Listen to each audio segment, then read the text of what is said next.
Folks, Black Star Network is here. Oh, no punches! I'm real revolutionary right now. Black power. Support this man, Black Media. He makes sure that our stories are told.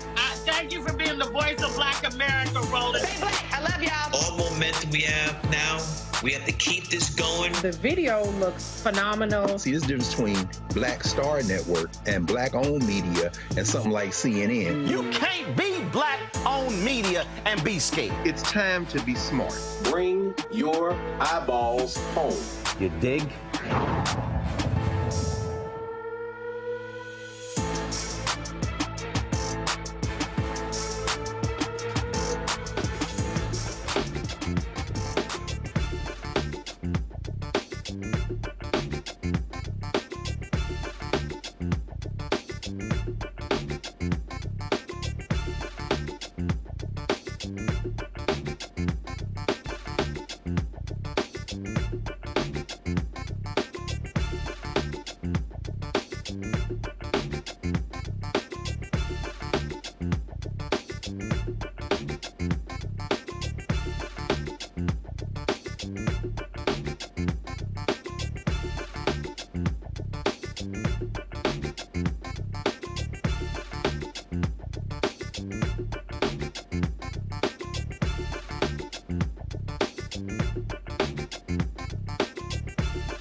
Today is Thursday, July 11, 2024. Coming up on Roland Martin Unfiltered, streaming live on the Black Star Network, President Joe Biden will be holding a news conference in about 25 minutes to address his campaign, also the NATO conference, as you continue to see pressure placed on him to withdraw from the race. We'll break all of that down right here on today's show. Plus, a recent study from Northeastern University said that the debate performance, the poor one from Biden, had almost no impact on voters' preferences. But it was the Democrats' reaction to the debate has changed the game. Lots we're going to break down. It's time to bring the funk on Roland Martin Unfiltered on the Black Star Network. Let's go. He's got it. Whatever the biz, he's on it. Whatever it is, he's got the scoop, the fact, the find. And when it breaks, he's right on time and it's rolling. Best believe he's knowing. Putting it down from sports to news to politics. With entertainment just for kicks, he's rolling. It's on go, roll, y'all. It's Roland Martin, yeah. Rolling with Roland now. He's funky, he's fresh, he's real, the best, you know he's Roland Martin now.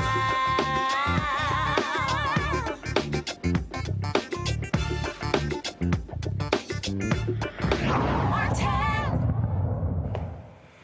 2 weeks ago today, President Joe Biden had an awful debate against Donald Trump in Atlanta. In the last 2 weeks, all you've heard are Democrats condemning their candidate and Republicans saying nothing about the enormous lies Donald Trump told in that particular debate. As a result, you've seen now calls for more Democrats for Biden to drop out of the race. They're saying we might lose House seats, we might lose the Senate, we might lose everything. But the problem is the polling data doesn't necessarily show that. It's a lot we're going to break down. In about 20 minutes, Biden will be holding a solo news conference. Democrats have been clamoring for that. Of course, the NATO conference is ending. He's facing calls from a wide variety of folks, especially donors, to get out of the race. The question is that smart? Joining me right now, Lori Daniels Favors, Executive Director of the Center for Law and Social Justice at Medgar Evers College. Joining me from Brooklyn, also Sirius XM radio show host. Lori, I'll start with you before I go to my panel, and that is this here. I've never seen the level of self-destruction in a political campaign. You have Democrats who are reinforcing the biggest negative against their candidate, Republicans fully have accepted a convicted felon who lied in the debate, and they're sitting here saying, y'all go right ahead. What do you make of the insanity of the Democratic Party? Unfortunately, Roland, I share your incredulity about the whole situation. But for me, this has very little to do with Joseph Biden and much more to do with the very reality that Vice President Kamala Harris might be close to inheriting or sitting in the seat of president than a lot of people wished. And what we're seeing is not the base of the party coming out and demanding that Biden step down, the voters who actually participated in the primary. We're not seeing the poor come out and that Biden step down. You're not seeing Black Americans, either men or women, demand that he step down. Latinos expanded their reach and an appreciation and commitment to voting for Biden. So I think at this point, we can look at who is making these demands. These tend to be very wealthy white men who are from very particular political camps, who have a lot to gain if there is a Trump presidency and all the chaos that will bring with it. So I'm just hoping. I saw Chris Matthews today did an interview, and he was talking about the fact that Joe Biden is kind of built for people to underestimate him. He's not necessarily part of the elite as we tend to think of. I mean, he's more elite as compared to my community, for sure. But for him, being a part of the working class and sort of making that a part of his identity, he sits in that space, but then he's also, in some ways, a bit of an outsider. He was not the natural successor after he served faithfully as Barack Obama's vice president, something that most white men, I think many of us were shocked to see an older white man exhibit that level of deference and commitment to fulfilling that Black man's vision, which was a beautiful thing. And then he was passed over for Hillary Clinton. And what we're seeing is a lot of folks from the Clinton camp. We're seeing a lot of folks who are making a lot of demands in the face of absolute facts. Like, how about the fact that the Republicans and the Heritage Foundation have all, since June, they've been saying since 2 days after the debate, if the Democrats tried to remove Biden off the ticket, got the lawsuits already. And whoever this mythical person would be who would replace Joe Biden, what's their ground game? Who are they? And how on earth are you going to be able to galvanize people around that person? Because I'm assuming if they're going to make this a thing, I do not see them pointing to Kamala Harris, Vice President Kamala Harris. And again, I think a lot of this has much more to do with the fact that a Black woman is this much closer to the presidency. And by this much closer, I mean in the debate, Joe Biden's humanity was on display. The morality of that man was on display. And yet his ability to be one of the most successful presidents as it pertains to legislation. And quite frankly, Joe Biden was not my candidate. He was not somebody that I was going for in 2020. I ultimately did because I needed to not have Trump in office. But he's been a damn good president by like many objective measures. And so the only people who benefit from this are the Democratic elite who aren't even, they don't have a plan beyond let's replace him and get someone on the ticket because we don't think he can win. Well, you had your chance. That's what the whole primary process was for. He got over 80% of the vote in the primary. Some people did run against. I heard folks say, well, those weren't serious candidates. Well, let's, put our grown-up pants on. This is what it is. People made decisions about whether or not they were going to run or not. This is the candidate that the voters are galvanized around. And at this point, I don't have people calling into my show at Sirius saying they want Joe Biden to step down. I have people calling into my show at Sirius saying, what the hell is going on? And why are they ruining this for everybody? Let me do this here. There's an issue with your microphone, Lori. So let's see if we can get that handled, because it sounded like it was a wind tunnel. So if y'all can handle that for me. Let me bring in my panel right now. Lauren Victoria Burt, Black Press USA, out of Arlington, Virginia. We have, of course, Dr. Greg Carr, Department of Afro-American Studies at Howard University. Also, Christopher Boozy, CEO of Spoutable out of New Jersey. Let me go to Christopher. Christopher, you've been tweeting about this, and you keep saying the numbers don't lie. You keep saying that Biden can win. Explain that. Hey, Martin. And I share Lori's frustration in this because it's insanity. Yes, not only he can win, I think he can win and do better than he did in 2020. The numbers, look, everyone is basing all of this chaos over polls that are garbage. I'm just going to say it like it is. They're garbage polls. The methodology behind these polls are garbage. They're not accurate, and the media is still touting the polls because it drives a narrative.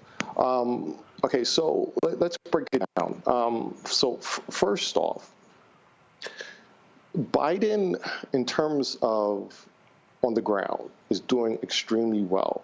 I talk to reporters who are covering the campaigns. I talk to people who are I talk to people who are actually interacting with voters, and they all say, the voters are energized. They can't wait to vote for Biden. The debate was not really an issue. Yes, people were a little concerned in terms of, him talking slowly, what was going on, but they were not saying, hey, he should step aside. They were not saying, hey, he should be replaced or anything like that. Now, these are voters on the ground. So the first thing for me when I look at if a candidate going down is, one, what kind of support are they getting in terms of their donors? When I mean donors, I'm talking about small grassroots donors.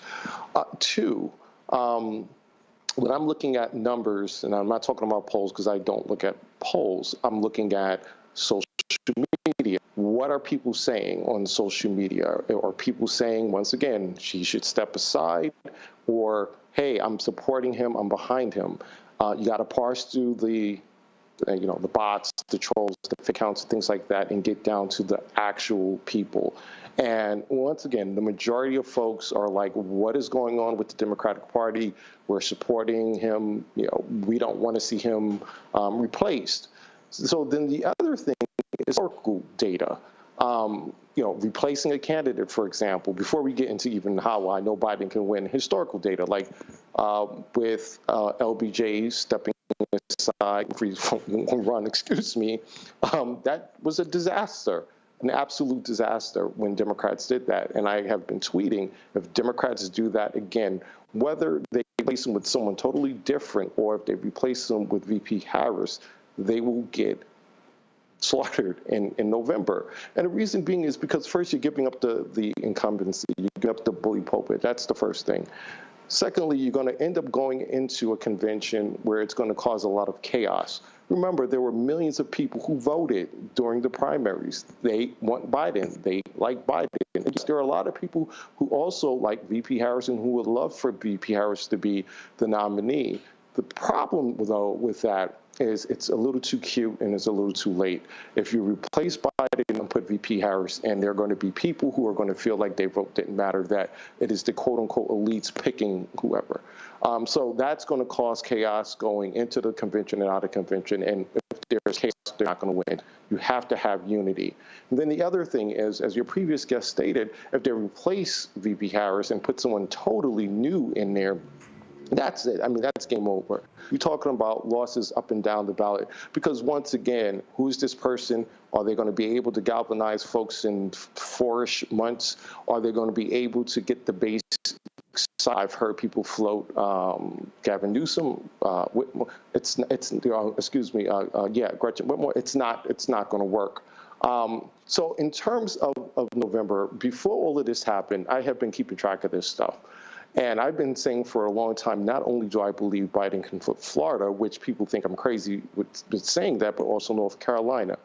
The reason is this is going to be the first election where abortion is on a ballot. 11 states have some sort of, abortion-related measure on the ballot. As we have seen before, Democrats have done extremely well at time abortions on the ballot. Then you have the conviction. You have the 2 impeachments, you have the indictments, and on that you have, once again, the Supreme Court ruling immunity and the Roe v. Wade. If all of that is on the table, I do not see a path for Donald Trump. There is no path. But when you listen to the pundits, you listen to these analysts, you would think it was the complete and total opposite of that. It's just not true. Lastly, every cycle since 2016, Democrats have continuously overperformed. They overperformed in 2018. They overperformed in 2020. As we know, in 2022, when they talked about the red wave, they said, the red wave, Democrats are going to get clobbered. Not only did Democrats gain a seat in the Senate, they barely lost the House, where it was predicted that they were going to lose 20 to 30 seats. And then across the country, they also did well in state, local races, governorship, like that. So this is going to be the very first election, presidential election, where we have abortion on the ballot. And I do believe that is galvanizing people, especially obviously women, like we've never seen before. So once again, I agree with the previous, and I share the same frustration that Democrats are actually hurting themselves by all of this. Yeah. Public, it's not. So, Lauren Victoria Berg, here's a perfect example. So, a poll came out today regarding Latino voters. Go to my iPad, Henry. Matt Barreto, one of the top pollsters. It's 53-36, Biden over Trump. But this is what he said. He said that Biden can increase his advantage from plus 70 to plus 30 among Latinos if he do several things. Here's the thing that I keep saying, Lauren. It's July 11th. The election is not July 12th. So when I'm watching these folks who are saying, oh my God, there's no path to victory, you literally have 117 days to actually change the game.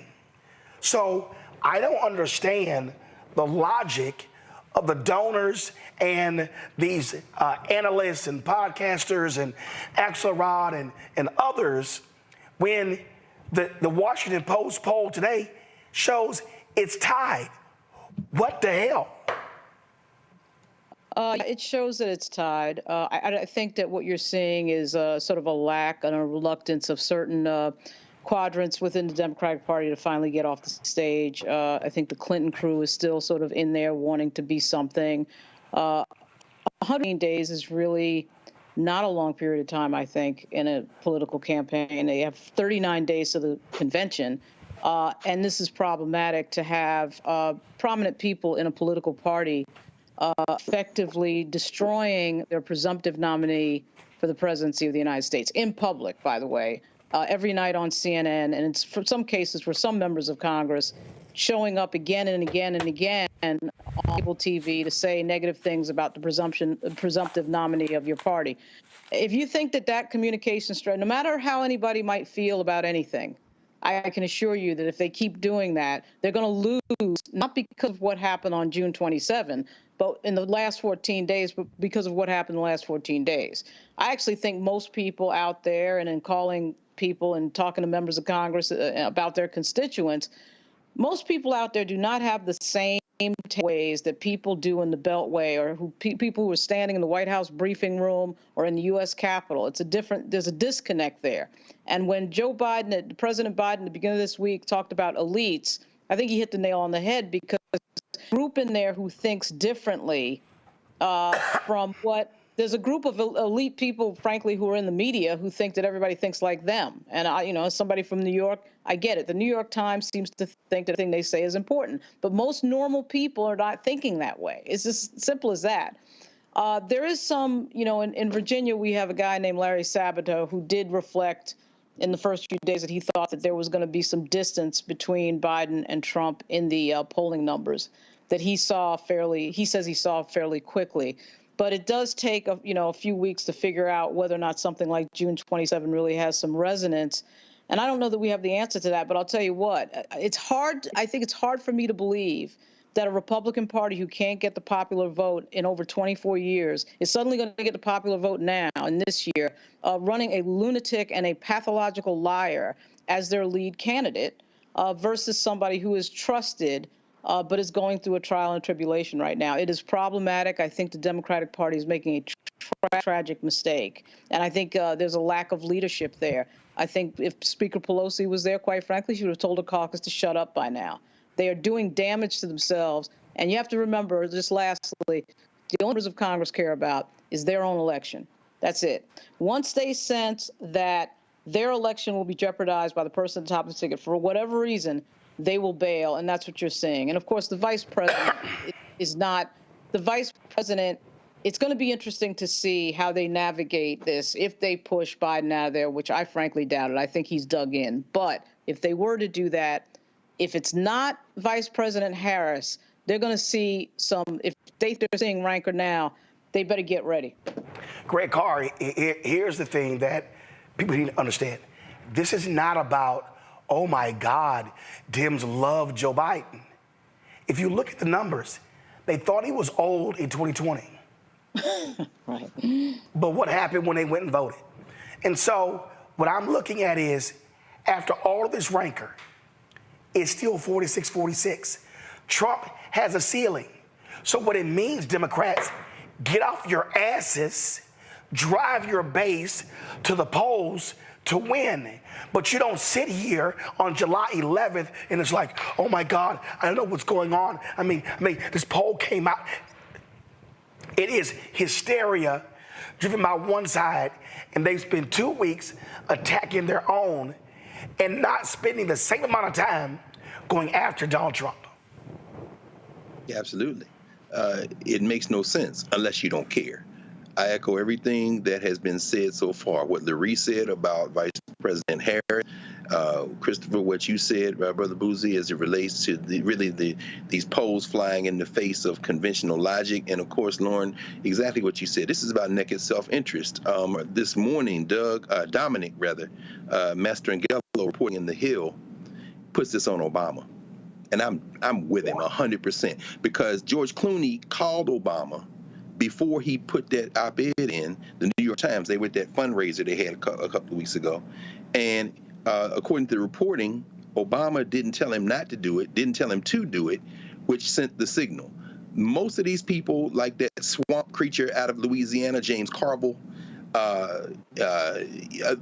they are former either Clinton operatives or Obama operatives, not looking for a smoking gun, and there's other things that will be revealed. Maybe they know something about the president's health that we don't. We'll see in a minute, maybe or maybe not. But what we're seeing is Pelosi, for example, telling people in swing districts, do what you got to do to survive. But wait until after NATO. NATO wrapped up today. What we're seeing clearly is that there is an orchestration. Obama, and it's forced Joe Biden to sound a little bit like Bernie Sanders. He's waging war against the elite. Ironically, Sanders is all in for Biden, as are the voters. So I'll just end with this. The New York Times, whether they got an axe to grind, whether the Sulzbergers or whoever has got the axe to grind with Biden because he wouldn't give them interviews or whatever, when you're looking at fools like Brett Stevens on their op-ed page, you expect it from Brett Stevens or Ross Dohat, maybe even from a guy like Nicholas Kristof. But here comes, all of a sudden, Paul Krugman. Here comes these other, today's op-ed pages is another bloodbath. Nobody reading the New York Times and the Washington Post but us. Ignore these fools, and whatever will be. The governor of Michigan saying, well, maybe you should take a cognitive test. We know you want to be the president, Big Gretch. We know you mad still because he didn't pick you and pick Kamala Harris because he needed to win, like Clyburn and them told him. And then there looms the governor of California. Because the bottom line is this. If Biden is reelected and steps down before, then Kamala Harris has the power of the incumbency. And you know who looms after Kamala Harris? The governor of Maryland, Wes Moore. Y'all are soft white nationalists, and you're willing to risk all the rest of us because of your political ambition. Lori, here's the thing that jumps out at me, Lori. And again, you have Democrats who are sitting here going, let's watch every move for mistake. Well, the last couple days, no mistake, so no coverage. You had Brian Stelter go on CNN and say, well, he's been almost invisible since the debate. 18 appearances in 9 days. And I tweeted him, I'm like, what the hell are you talking about? That's not invisible. So what you're seeing is, you are seeing a cabal to saying, the hell with the voters, we're gonna decide, and I made it clear, if they think they can skip Vice President Harris, they are going to launch a civil war in the party that is going to destroy them for decades. Brolin, they can try it if they want to. I guarantee they will live to regret it. But unfortunately, so will the rest of us. The Trump campaign is effective. The Republican Party is effectively broke. They are being bled by all of the legal battles, and they don't have a great ground game in a number of swing states. This is a winnable contest. And in addition to all of that, everything that Chris Boozy and all the other guests said is I absolutely concur. But we also have Project 2025 right there, like right there. And if we were talking about that and educating people about that, about the threats to our democracy, and comparing that to the advances that we have won. And I know that a lot of us in our community, we want to see the president issue the legislation that's got black in it. We want the black housing program. We want the black affirmative action program, the black healthcare plan. Listen, we live in America as it is, not in the America as we would want it to be. As soon as that were to happen, we know that the white folks who are very upset about black advancement would file a lawsuit and that legislation would be canceled. So we have to be more sophisticated as the electorate. What are the programs and the policies and the positions that have been very advantageous to black people? I had somebody call and say, well, what has Biden done for black people? You can literally Google what has Biden done for black people, and the fact sheet is immense. None of it says the black plan, but it is extraordinarily important that we become way more facile in thinking about what skin we have in the game. I also just think that it's important that even as we look at Vice President Kamala Harris, who I believe will be a phenomenal president, we are in one of the most anti-black, anti-woman social moments that we have been, certainly in my lifetime. And I know I'm not the oldest one on this panel, but the reality is for decades, we have been seeing this increase and a surge in the most recent years in anti-blackness and anti-woman sentiment. And the idea that Vice President Kamala Harris would be able to just sort of waltz into that position and take it and run, I think is ludicrous. And I think it undermines her ability to be the very effective president that I think she's ultimately going to be. But if we were talking more about Project 2025, then we could also talk about Agenda 180, which is Project 2025's day-by-day plan for 180 days as to how that plan is going to get implemented. All of this energy focusing on a president who has been, by most accounts, one of the most successful presidents in our nation's history as it pertains to leveling the playing field, and certainly not perfect. I mean, it's Joe Biden. Come on, we ain't got to love Joe Biden to recognize that it's far better to have been under this presidency than it would have been under his opponent. But to think that we have the most successful president that we don't had in generations, particularly for black people and black interests, and white money to leak and just come in and say we don't like him because he's too old. We knew he was old. He been old. We was telling y'all that when Obama picked him. So this is not new. White supremacy is just reinventing itself. And I love the soft white nationalism, because what we need to be very clear about is we don't do permanent friends. We don't do permanent enemies. We got permanent issues, and my issue is black people. And I need black people to not come out of this in a situation where there is chaos, because I don't have an underground railroad, Brother Roland. And I don't know if you do or if anybody else do. I didn't get the memo about who's building the underground railroad for our community if this goes very, very right. And by that, I mean if the Republicans were to come into power. Project 2025 is a phenomenally detailed vision statement of every step they're going to take. And we just don't have the time to deal with all this chaos and foolishness. We got grown folk business to take care of. We got community to build. This is ridiculous. And then, of course, you had Donald Trump claiming he knew nothing about it. But guess what? The Heritage Foundation, the author of Project 2025, they are lead sponsor of the Republican National Convention. Lori, when you started your comments, you talk about something that Chris Matthews said on MSNBC. Now, I think Chris Matthews can be way out of his mind. But he's white, he's Irish, and he knows Biden, who's white and Irish. Here's what he said. Or to the great unknown for Democrats. Many Democrats appear willing to take that risk and see what's behind the door. What do you think? Well, I think we have to look at all the facts, and one of the facts is Joe Biden. He's a fact. This guy has earned his way to this position in life, United States president. He got here the long way. In 1972, he ran against Caleb Boggs, a 3-term congressman, a 2-term governor, a 2-term U.S. senator, and he beat him. He beat him well. And he rode around in a car the next day and was celebrated for having pulled that upset, because he put out no television in Wilmington or Delaware. He put out literature the weekend before delivered by volunteers, which was a brilliant piece of literature. John Martilla did it. He is a politician who's been good at it. He's been reelected every time since then in Delaware with pretty healthy majorities. In life, he lost his wife and he lost his daughter, and he found Jill. Now, who's he going to listen to, Jill or George Clooney? I'm telling you, it's personal. He's had the elite, and it's so true about the elite. He is absolutely right about the elite. Look at President Obama. He served for 8 years loyally, and yet Obama backed Hillary Clinton for president and didn't back him. But I hear he never even invited him upstairs. He had a good reason to be resentful, but he isn't. He puts up with it, with the elite. But right now, he's got the poor people. He's got minorities. He's got Hispanics. He's going to put out the labor. He's going to hold that base of the Democratic Party, which he will need in November. And I'm telling you, people are going to end up rooting for him in October because he will have a comeback. And in this elite-fashioned attack on him, they're going to pay for it.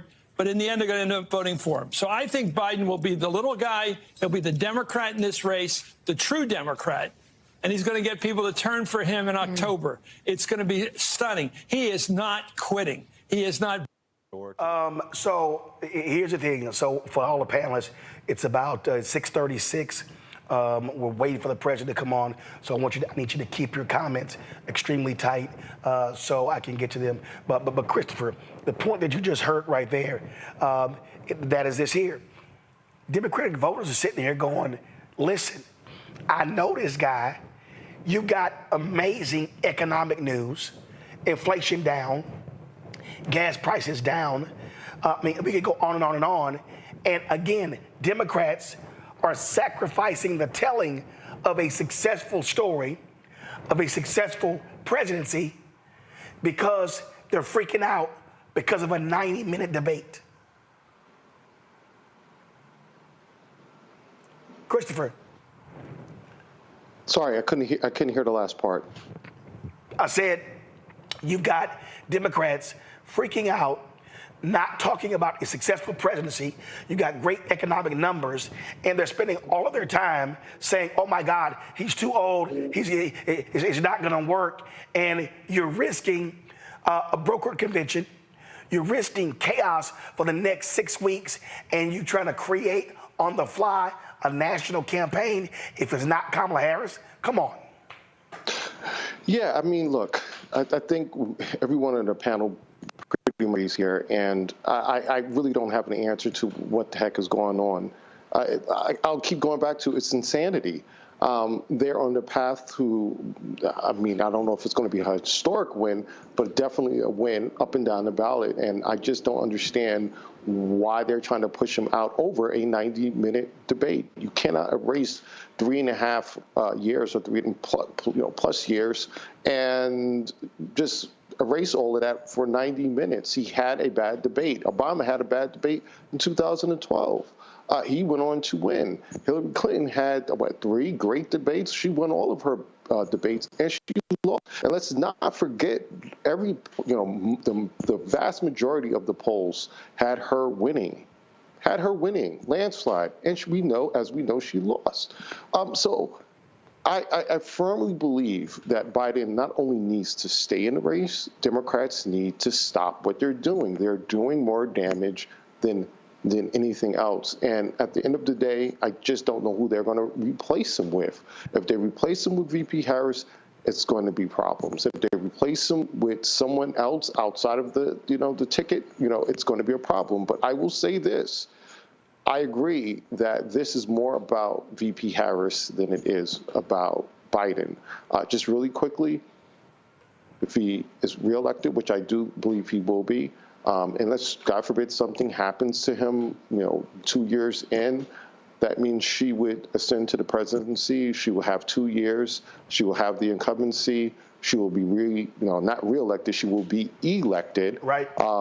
And then she can then be reelected. So not only she can have 8 years plus the 2 years, because he stepped down or whatever. So yeah, I do think this has a lot to do with her and him. Lauren, here's what I don't understand. how do you get rid of your plan A and you do not have a plan B locked in? Because you want to panic alongside CNN and the New York Times. I have no idea. I mean, that's a good question. If you're not saying, and in the beginning, the first statements from the first few people who came out, they did say, I would support Vice President Harris. I mean, that's an important element of this. You can't just take away your presumptive nominee and have no plan B there, which a lot of these people don't have. And I think we should recognize the fact that there may, in fact, be something cognitively wrong with the president. This is not necessarily the way you deal with it. It is destructive to the Democratic Party, the way that they are messaging. But you're right, Roland. They have no plan B, and that is obvious. And Greg, I'm sitting here. Rob Reiner tweets, we need a younger candidate. Okay, who? Tommy Vietor, John Favreau, all of these folks, another candidate. I keep saying, name them. It's amazing how they don't want to do that. But so let's say Biden step down and then we'll figure it out later. Roland, as Lauren just said, there may be something physically wrong with Joe Biden. You know, I've been calling him the mummy since he won the primaries. But let me be very clear, and I think we've all said it, and you started with it. It isn't about Biden. Lurie said that. It's about Project 2025. It's about open white fascism and nationalism. And what these soft white nationalists in the Democratic Party are willing to do with their naked political ambition, whether it be Congress people in swing districts or whoever, the Hollywood folks like Rob Reiner, irrelevant. George Clooney, irrelevant. What they're doing is exercising and doing the bidding of those whose naked political ambition they're putting ahead of the interests of the people who live in this country.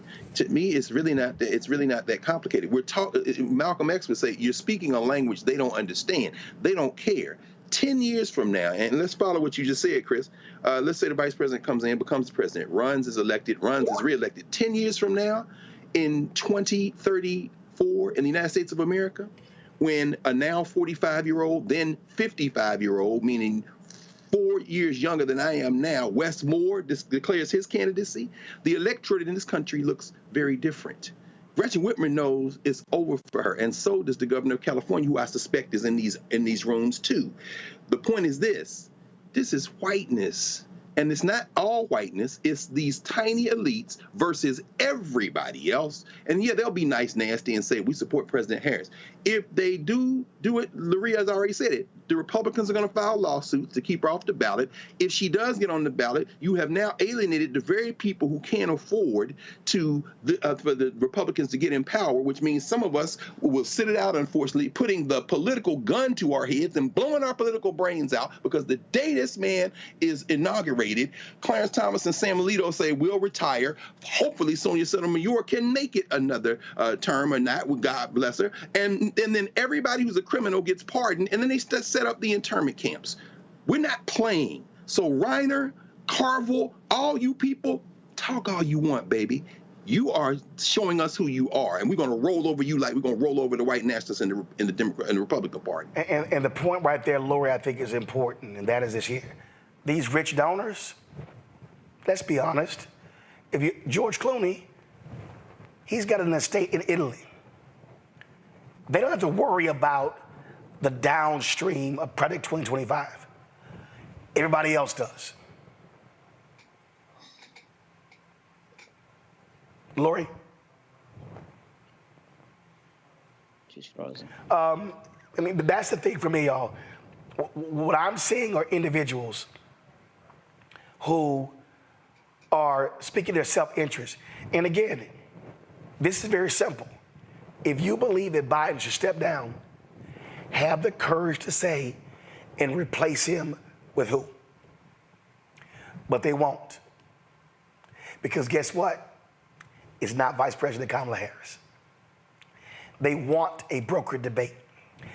CNN would love a brokered debate because their ratings are broken. All these media folk, they would love for Trump to be back. And that's the other deal, Lori.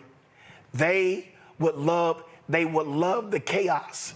And don't forget, David Zaslav, the CEO of CNN's parent company, he's made it clear He says, I don't care who wins, but we want deregulation. What administration has been the biggest opponent to mergers and monopolies? Biden-Harris. So big business wants Biden out of the way. And they have a lot to gain financially, which is why, for me, it's very important that we cut through the noise. We're in a moment right now where, as again, our people don't have a lot of options right now. And I would love to be able to have an option electorally where I'm picking the best of the best. But we're Black in America, and we just have to recognize that right now, my question when I go into the ballot box or into the ballot booth is, which of these candidates is either going to help my community the most or hurt my community the least? These folks who are driving this narrative, who have very little to lose if this goes well. George Clooney, does he ever, how often is he actually laying his bed on a head in America? And I don't know, but the fact that he has wealth beyond my wildest imagination and has options and plans. Meanwhile, the overwhelming majority of our people don't even have passports. We don't have we're not built in a way that allows us to be ready for what would happen in 180 days, 6 months. So from January until July, Project 2025 is very clear,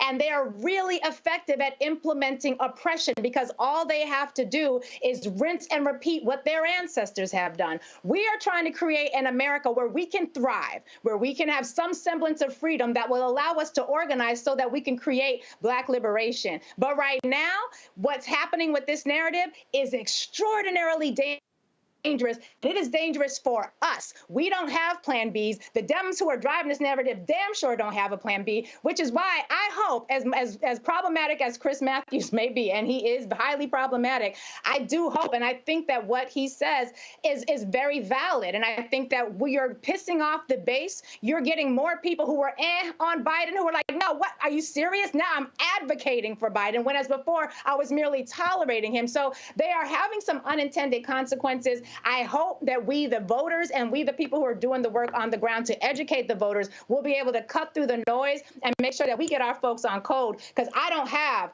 an underground railroad, and I certainly don't know of anybody who can build one between now and July of next year. Laura Daniels Favors, I appreciate it. Thanks for joining us. Appreciate it. I'm going to go to a quick break. We come back. Hopefully the news conference will start. If not, we're going to share some of what Vice President Kamala Harris had to say today in North Carolina. You're watching Roland Martin Unfiltered on the Black Star Network. Fanbase is pioneering a new era of social media for the creator economy. This next generation social media app with over 600,000 users is raising $17 million, and now is your chance to invest. For details on how to invest, visit startengine.com/fanbase or scan the QR code. Another way we're giving you the freedom to be you without limits. Next on the Black Table with me, Greg Carr. Dr. Gerald Horne, a man regarded by many as the most important historian of our time. He provides us a history lesson I'm betting you've never heard before. Texas enslavers who planned to continue the conflict even after Appomattox, even after the formal surrender of Robert E. Lee. Dr. Horne talks about his new book, The Counter-Revolution of 1836, Texas, Slavery, and Jim Crow, and the Roots of U.S. Fascism. You do not want to miss this conversation. Only on the Black Table, right here on the Black Star Network.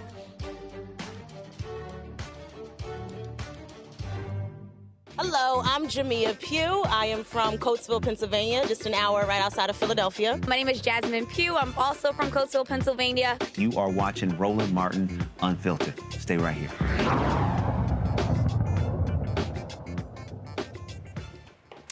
All right, folks, welcome back to Roland Martin Unfiltered. We're still waiting for President Joe Biden to begin his news conference. But what we're going to do is, earlier today, Vice President Kamala Harris, she was in North Carolina for an event, and we live streamed that on the Black Star Network. And so what I want to do is I want to share some of her remarks with you. And so here is her speaking today in North Carolina.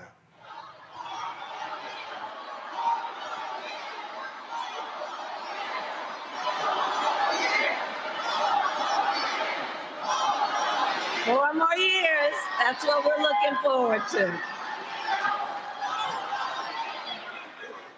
So as I was saying, this is an extraordinary community of people who have always fought for civil rights and for the rights of all people to speak when it is their turn to speak.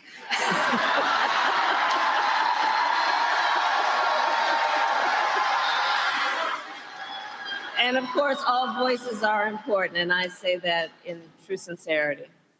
But I want to talk a bit about the work of this community in the context of the civil rights movement. My parents met when they were active in the civil rights movement. They took me to those marches when I was in a stroller. And I grew up then in a community like this one, where the people who were raising us, I look at Devin, I think about my childhood. We grew up in a community of people who, when we were young, they told us literally, you are young, gifted, and Black.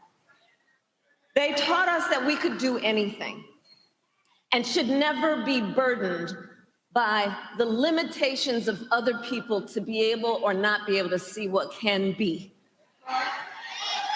And this is that community who understands and can see what is possible unburdened by what has been.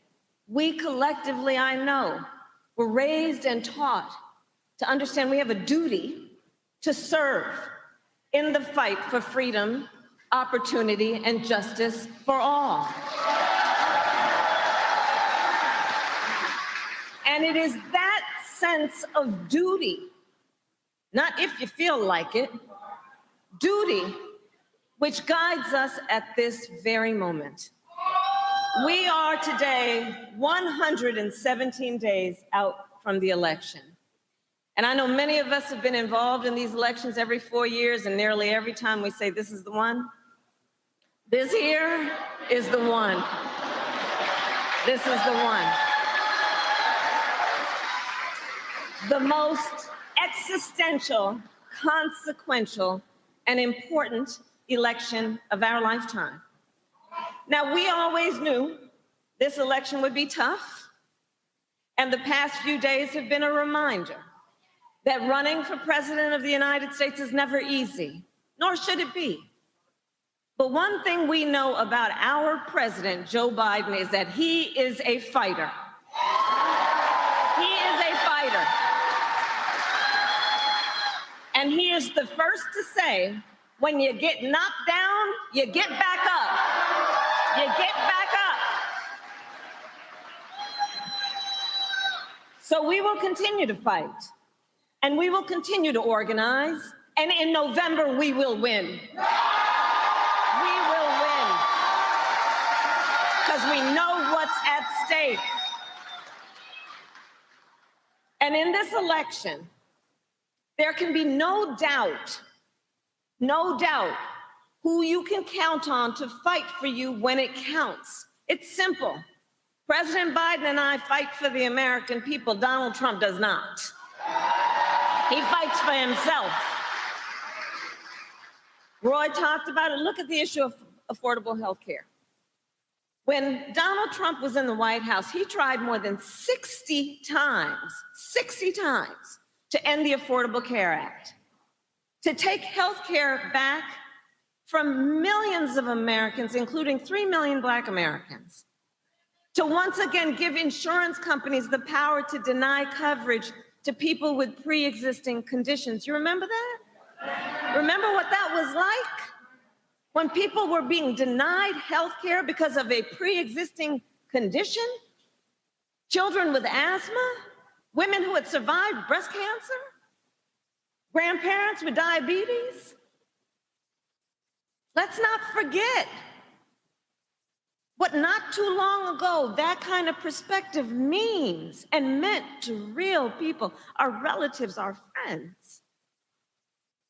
President Joe Biden and I, on the other hand, have defended the Affordable Care Act and made it stronger. Because we know access to health care should be a right and not just a privilege for those who can afford it.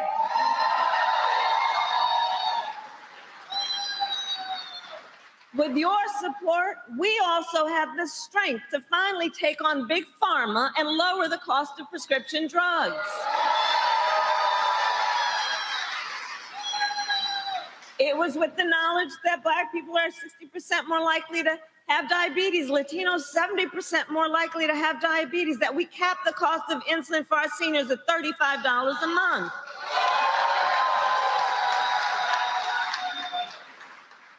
Because we listened and heard and are clear about who we represent. We are finally making it so that medical debt can no longer be used against your credit score.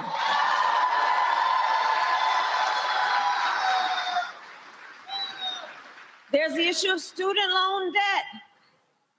When Donald Trump was in the White House, he tried to end student loan forgiveness for public servants. Who are our public servants? Well, they include our teachers, nurses, firefighters. Joe Biden, and on the other hand, Joe Biden and I, well, we have forgiven student loan debt for nearly 5 million Americans. And twice as much for our public servants. We, together with you, have also taken on the issue of gun violence, knowing the tragic reality. Greensboro, gun violence today in America is the #1 killer of the children of America. Think about that. Not car accidents, not some form of cancer. Gun violence is the #1 killer of the children of America. And Black Americans are 10 times as likely to be the victim of gun homicide. You know, over the years, you all know as a former prosecutor, over the years, I have held the hands of far too many mothers and fathers and tried to comfort them after their child was killed by gun violence, both in mass shootings and what we call everyday gun violence. So Joe Biden and I decided to prioritize this issue and to address this crisis. We passed the first major gun safety law in nearly 30 years. A bipartisan law to strengthen background checks. We created the first White House Office of Gun Violence Prevention, which I lead. We invested $1 billion to hire mental health counselors in public schools to help heal the mental trauma of gun violence. Because far too many of our children go to school every day learning about how this could impact them in a very real way. Last fall, I did a tour speaking with Gen Z. I love Gen Z. And I'd ask them, raise your hand if you have ever had to, in schools, anytime between kindergarten and 12th grade, I'd ask them, have you had to endure an active shooter drill? And to the older adults here, I will tell you it is bone-chilling when they respond. Almost every hand went up. These are very real issues. On the other hand, Donald Trump opposed reasonable gun safety reforms and cut funding for gun violence prevention. We simply know we cannot count on Donald Trump to help keep America and Americans safe, not here at home and not on the world stage. And yes, I am also talking then about national security. This week, our president, Joe Biden, is hosting more than 30 global leaders in Washington, D.C. for the NATO summit. Now, NATO is the greatest military alliance the world has ever known.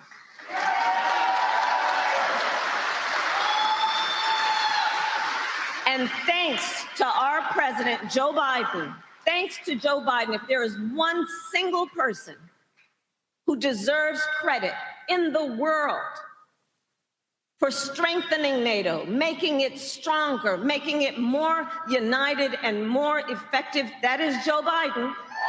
That is Joe Biden.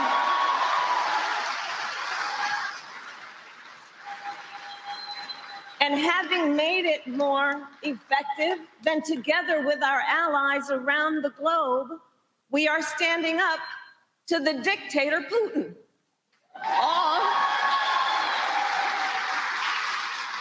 to ensure America is strong and Americans are safe. On the other hand, do watch, because it's not new. On the other hand, watch as Donald Trump has embraced Putin. Watch that. It's not just happening today, it's been happening. As Trump, threatened to abandon NATO and encouraged Putin to invade our allies. He even said Russia can, and I'm going to quote him now, and forgive the use of the word, but he said, quote, Russia can, quote, do whatever the hell they want. And he wants to be the President of the United States? And understand, as Trump bows down to dictators, he makes America weak. And that is disqualifying for someone who wants to be Commander-in-Chief of the United States of America. That is disqualifying.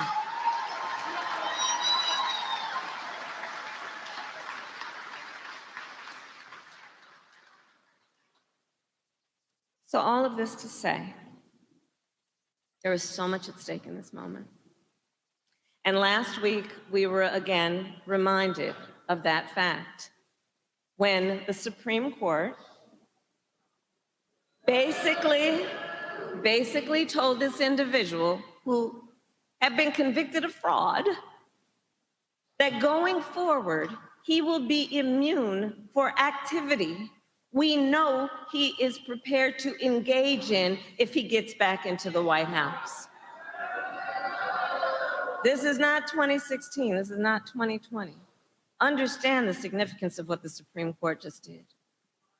And consider that in the context of the fact that Donald Trump has openly vowed, if reelected, he will be a dictator on day one. That he will weaponize the Department of Justice against his political enemies, round up peaceful protesters and throw them out of our country, and even, and I will quote, terminate the United States Constitution. Let us be very clear.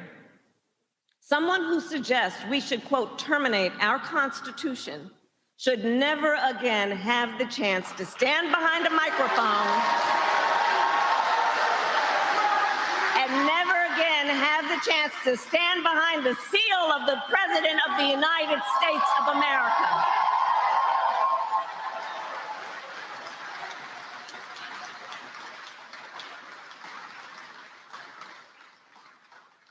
And some of you, of course, have heard that Trump's advisors have created a 900-page blueprint for their agenda for the second term if they were to have one. They call it Project 2025. And it includes, check this out, it includes a plan to cut Social Security. It includes a plan to repeal our $35 cap on insulin. It includes a plan to eliminate the Department of Education and end programs like Head Start. I say to the teachers and the students here. And Project 2025 outlines a plan to limit access to contraception and for a nationwide abortion ban, with or without an act of Congress. And on the topic of reproductive freedom, I know we all agree, one does not have to abandon their faith or deeply held beliefs to agree the government should not be telling her what to do with her body. If she chooses, she will talk, if she chooses, with her pastor, her priest, her rabbi, her imam, but not her government telling her what to do. If implemented, Project 2025 would be the latest attack in Donald Trump's full-on assault on reproductive freedom, because we remember then President Donald Trump handpicked 3 members of the United States Supreme Court because he intended for them to undo the protections of Roe v. Wade. And as he intended, they did. Now, over 20 states have Trump abortion bans. Now, in the South, where the majority of Black women live, every state except for Virginia has a ban, many with no exceptions even for rape or incest. And Trump proudly takes credit for overturning Roe. Make no mistake, if he gets the chance, he will sign a national abortion ban and outlaw abortion in every single state, but we are not going to let that happen.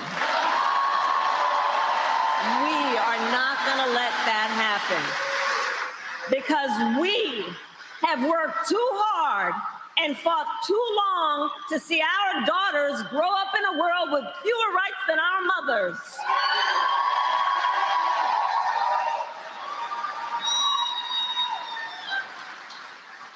And when Congress passes a law that restores the reproductive freedoms of Roe, our president, Joe Biden, will sign it.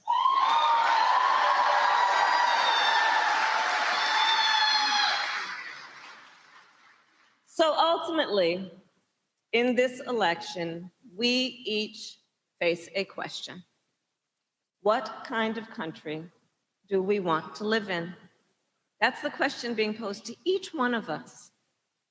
Do we want to live in a country of freedom, compassion, and rule of law, or a country of chaos, fear, and hate?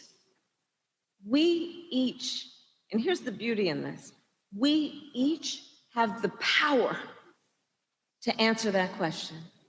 We have the power. In North Carolina, we were born for a time such as this. We were born for a time such as this. If the Supreme Court says the laws do not apply to Donald Trump, if extremists in Congress continue to bow down to him, if people like Mike Pence are not around to stand up to him, our last line of defense is the ballot box. Your vote, your voice. We, the people, have the power. So today I ask North Carolina, are you ready to make your voices heard? Do we believe in freedom? Do we believe in opportunity? Do we believe in the promise of America? And are we ready to fight for it? And when we fight, we win. God bless you, and God bless the United States of America. That was Vice President Kamala Harris today in North Carolina. We're still awaiting President Joe Biden to begin this news conference. At the conclusion of the NATO conference, we're going to go to a break. We'll be right back on the Black Star Network. On the next, A Balanced Life with me, Dr. Jackie. People can't live with them, can't live without them. Our relationships often have more ups and downs than a boardwalk roller coaster, but it doesn't have to be that way. Trust your gut. Whenever your gut is like, this isn't healthy, this isn't right, I don't like the way that I'm being treated. This goes for males and females. Trust your gut, and then whenever that gut feeling comes, have a conversation. Knowing how to grow or when to go. A step-by-step guide on the next, A Balanced Life on Black Star Network.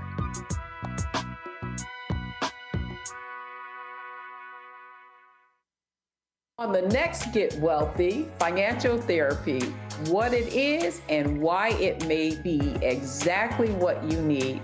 So when you think about financial therapy, what we're talking about is how do we learn to live with our money in a way that is congruent with our values, that we understand our emotions about money, we understand our beliefs and our behaviors. That's right here, only on Black Star Network.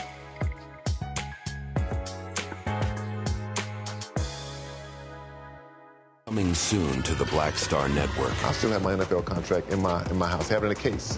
It's 4 of them, my 4-year contract. I got a $600,000 signing bonus. My base salary for that first year was $150,000. Matter of fact, $150,000. $150,000. That's what I made, $150,000. Now think about it. My signing bonus was a forgivable loan, supposedly. When I got traded to the Colts, they made me pay back my signing bonus to them. I had to give them their $600,000 back. Wow. Yeah, I was so pissed. Because, I try to be a man of my word. I'm like, you, I'll give you your money back. Even though I know I earned that money, right. I gave them their money back. I gave them their $600,000 back. But yet, I was this malcontent. I was a bad guy. I'm about the money. It wasn't about the money. It was about doing right. Because I looked at, because you look at contract. Look at John Elway. John Elway was making $1 million, $800,000. I was making $150,000. I was doing everything. And I'm like, but yet I was, I got so many letters, so I just play for free and all that kind of stuff. You don't forget that kind of stuff. Right. That stuff is hurtful.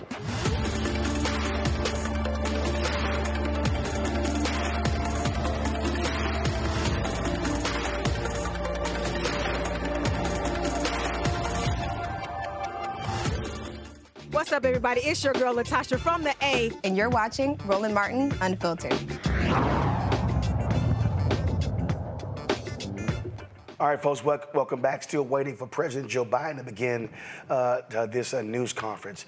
Despite numerous news articles, political pundits, and calls for Biden to end his re-election campaign, a new Northeastern University study finds that the president's June 27th debate performance has had almost no impact on the voters' preferences.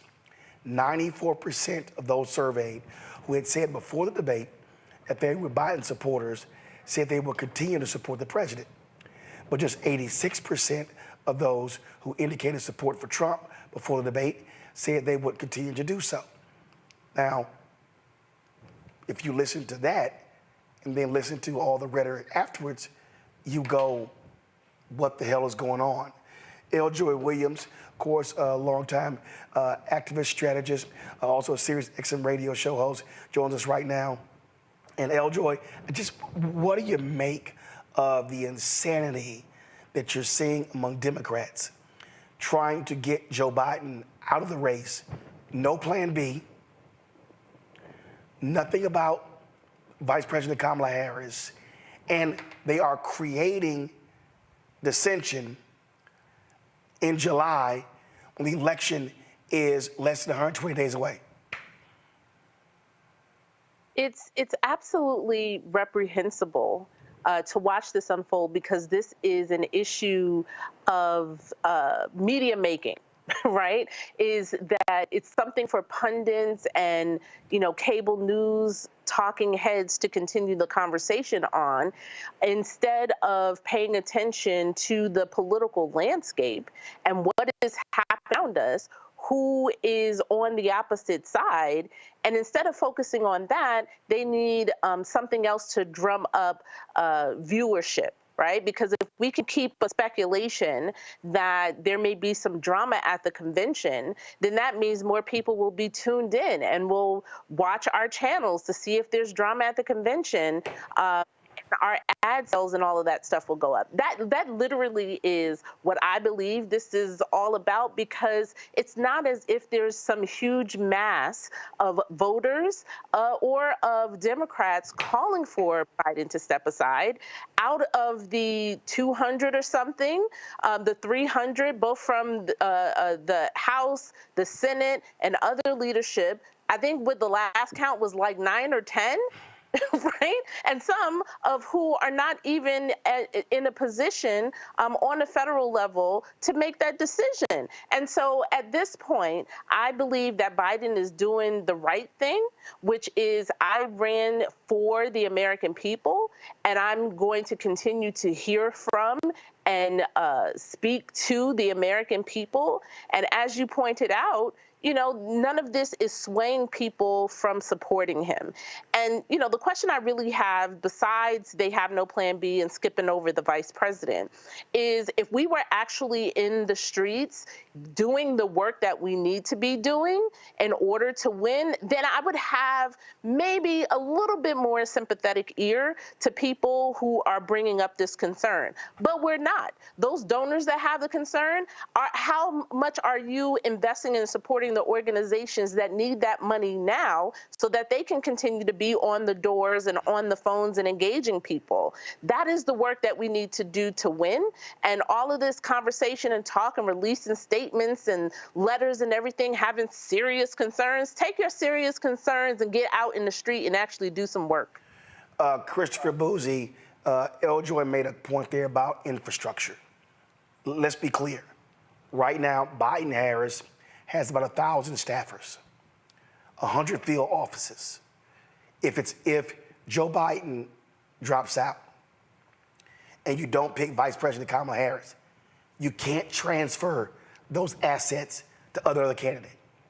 You can't transfer the money. So you have an infrastructure problem if you don't go with Vice President Harris.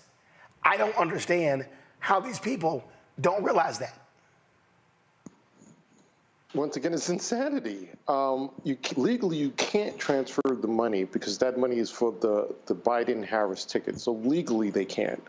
And as you pointed out, the infrastructure on the ground, if you replace both and you try to plop two new people in there, it's virtually impossible to be able to then set up a ground game and be competitive in November. And let's not forget who I don't know who this magic person or persons will be, but they're going to have to then introduce themselves to the American public. And just because someone may be popular in their state does not mean they're going to be popular nationally. I mean, we saw that with Ron DeSantis. He was supposed to be the person to take on Trump, and that fizzled out pretty quickly. So, I really honestly don't understand what these folks think they're going to be able to do in terms of pulling Biden out and putting somebody in. It doesn't work that way.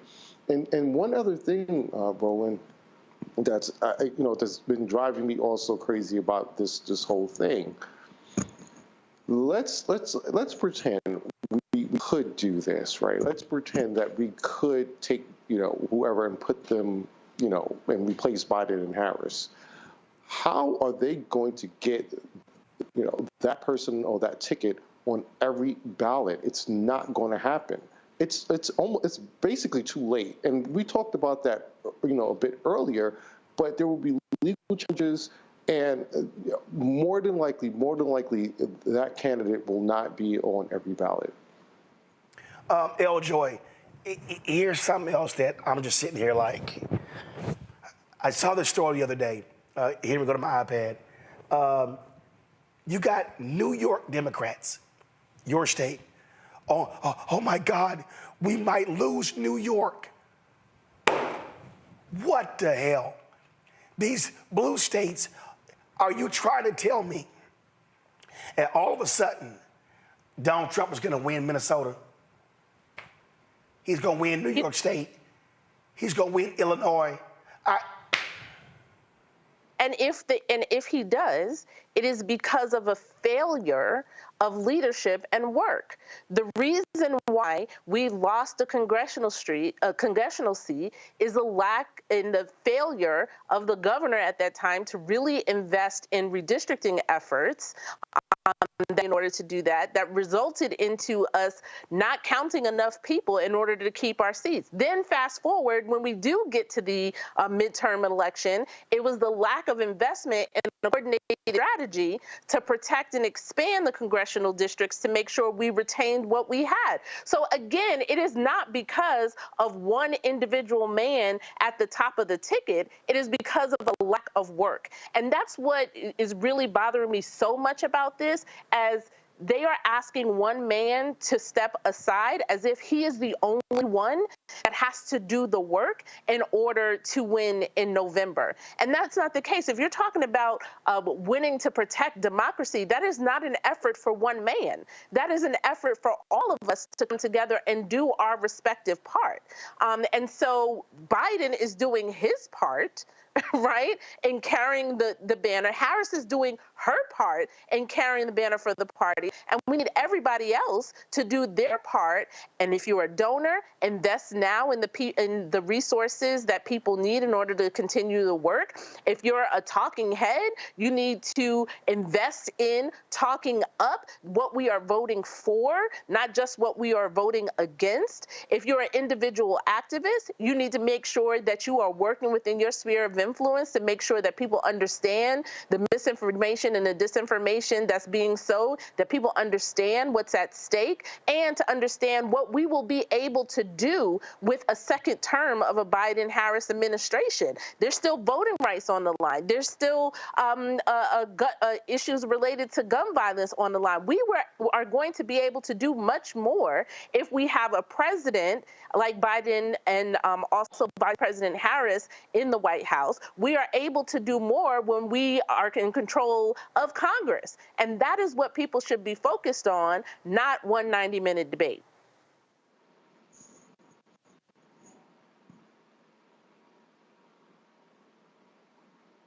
Lauren, on that point there, I mean, you're seeing these blue you take New Hampshire, okay? So the folks in New Hampshire are still caught in their feelings because the primary was changed. Well, I'm sorry, you don't have the right to be first in the nation and say screw everybody else. Yeah. And so this is the childishness that we're seeing in the country right now. Yeah, pretty much. How you doing, El Joy?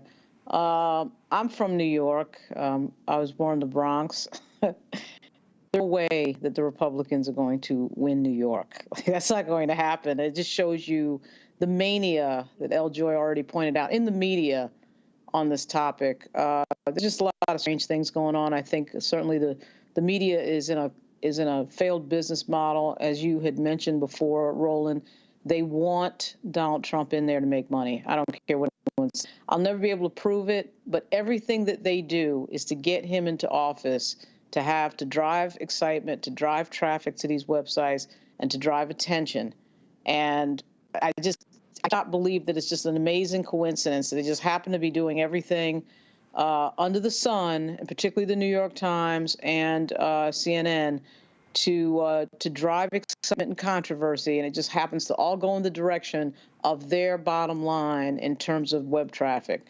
So, you know, it's weird. It's a difficult situation, I think, for everybody, as we know, because in fact, it may in fact be true that the president does have a cognitive issue that does need to be dealt with and should be discussed. It could be true that the White House, the senior staff of the White House, was hiding that for a amount of time. Those things do need to be confronted. But at the same time, what we know is that there is only one person who's beaten Donald Trump, and that is Joe Biden. There has never been a brokered convention in the history of American politics that has led to a win for that party. And the last two times that this happened, where the incumbent president left, which of course was Truman and LBJ, that led to a Republican coming in, Dwight Eisenhower and Richard Nixon. There's no history for this succeeding. So this is an interesting moment for the Democratic Party, and I do think it reflects an inability to turn the page to the next generation, and that next generation is extremely diverse and in a lot of cases extremely black. We'll see what happens. El Joy, here's also where I am a little confused when again looking at all of this. So you've got folks saying, oh, in these swing districts, he's dragging people down. In the New York suburban districts, isn't it the job of the congressional candidate to be making the case to their voters? This is why I say this is people being lazy. This is people wanting to rely just on the top of the ticket in order to drive turnout. And those of us who actually do elections, who actually work in the streets, who actually do campaign, I think Simone Sanders said that before, it's not just the ticket that drives people to turn out. And in fact, I think I talked about this in some of the tweets I highlighted. You know, the other side, Trump has a ceiling. Right? There is only so many people that the Republicans can persuade. They have their base, and there's only a small amount of persuadable voters that they can persuade. While our ceiling is high. All we have to do is go out and engage with people and talk to them about not only what's at stake, but what we can do. It's important that that next piece is added, because we can't just do the fear of, you know, Project 2025, which is important, and it should be part of our, you know, messaging. But we also have to talk about what we can do, and our ceiling is much higher. We're persuade so many more, not only to vote for the ticket, but also to turn out in general. And for a lot of these races that you are mentioning in swing states and swing districts, it's that 2-3% of people who are infrequent voters. That's all we need to do. And so we have too much work to do for us to be, I don't want to be, Roland, as much as I love being on your show, I don't want to be on here talking about this. I want to be talking about how are we engaging people? What is the messaging that is working to turn out those in that 25 to 45 band? What is working to engage young people? That's what I want to be talking about right now. I don't want to be talking about this. For this news conference, President Joe Biden, it was originally scheduled for 5:30. Was pushed back to 6:30. It's almost 7:30 and still hasn't started yet. Greg Carr, I want to go to you, because as I'm looking at, again, this whole landscape, I always talk about I hate process journalism. And if you're Democrats and you're not talking about great economic numbers, you're not talking about inflation going down, you're not talking about the fact that President Biden in another month will under his term will have created more jobs than Reagan did in 8 years. So you got Democrats who keep going on television targeting him and not telling a great story. Democrats can't blame that on anybody else but themselves. No, they can't. But the simple fact of the matter is that, what Lauren just said, you know, there's obviously things we don't know. And all of this is contingent on the fact or possibility, or hopefully the fact that there's nothing cognitively severely wrong with the President of the United States. Hopefully this is just NATO spilling over or something. Not that will mollify the sharks. They're already on social media talking about the big boy press conference, blah, blah, blah. But let's set that aside for the moment and hope that there won't be something revealed that will all have us say, oh, damn. Let's just hold that, because we started that conversation, if you remember, when we were there for the coverage of the debate. And hey, Eljoy, it's good to see you as always, sis. You and Larita seen her earlier here. Greg, I got to stop you right here. President Joe Biden is coming out for this news conference. Thank you. Please be seated. Well, good evening. We just concluded this year's NATO summit, and the consensus among the members was it was a great success. It was especially momentous because it represented the 75th year of the most important military defense alliance in the world's history of the world. We should never forget that NATO grew out of the wreckage of World War II, the most destructive war in history. The idea was to create an alliance of free and democratic nations that would commit themselves to a compact of collective defense. Standing together, they knew we'd all be safer. An attack on one would be treated as an attack on all. And it's worked because a would-be aggressor knows if they attack one of us, they'll be attacked by all of us. Sending that message is the best way to deter aggression and prevent wars in the first place. For those who thought NATO's time had passed, they got a rude awakening when Putin invaded Ukraine. Some of the oldest and deepest fears in Europe roared back to life because once again, a murderous madman was on the march. But this time, no one cowered in appeasement, especially the United States. We collected intelligence that Russia was planning to invade Ukraine months before the invasion. I directed the intelligence community to be a significant amount of intelligence be declassified so I could start building an international coalition to oppose the invasion. Then in February, some of you remember, I warned the world that the invasion was imminent. I rallied a coalition of 50 nations from Europe to Asia to help Ukraine defend itself.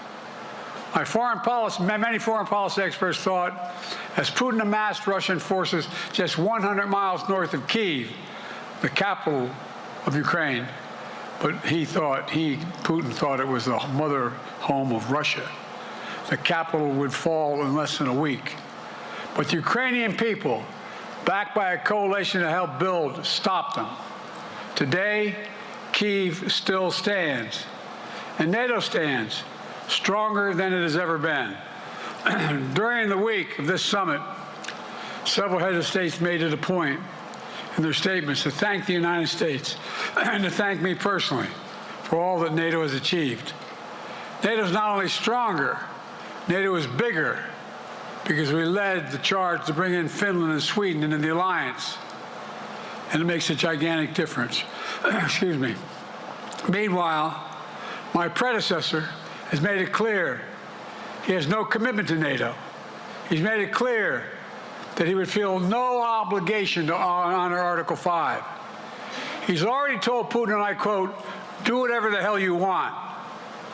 In fact, the day after Putin invaded Ukraine, here's what he said. It was genius. It was wonderful. Some of you forgot that, but that's exactly what he said. But I made it clear, a strong NATO is essential to American security. And I believe the obligation of Article 5 is sacred. And I would remind all Americans, Article 5 is invoked only once in NATO's long history, and that was to defend America after 9/11. I made it clear that I will not bow down to Putin. I will not walk away from Ukraine. I will keep NATO strong. That's exactly what we did, and exactly what we'll continue to do. Now, the future of American policy is up to the American people. This is much more than a political question. It's more than that. It's a national security issue. Don't reduce this to the usual testament that people talk about, issues of being a political campaign. It's far too important. It's about the world we live in for decades to come. Every American must ask herself or himself, is the world safer with NATO? Are you safer? Is your family safer? I believe the American people know. The answer to all those questions is yes. And I believe the American people understand that America is stronger because of our alliances. I believe the American consensus from Truman to Reagan to me still holds today. America cannot retreat from the world. We must lead the world. We're an indispensable nation, as Madeleine Albright wrote. Now let me turn to three other key issues. Just this morning, we had a great economic report showing inflation is down. Overall prices fell last month. Core inflation is the lowest it's been in 3 years. Prices are falling for cars, appliances, and airfares. Grocery prices have fallen since the start of the year.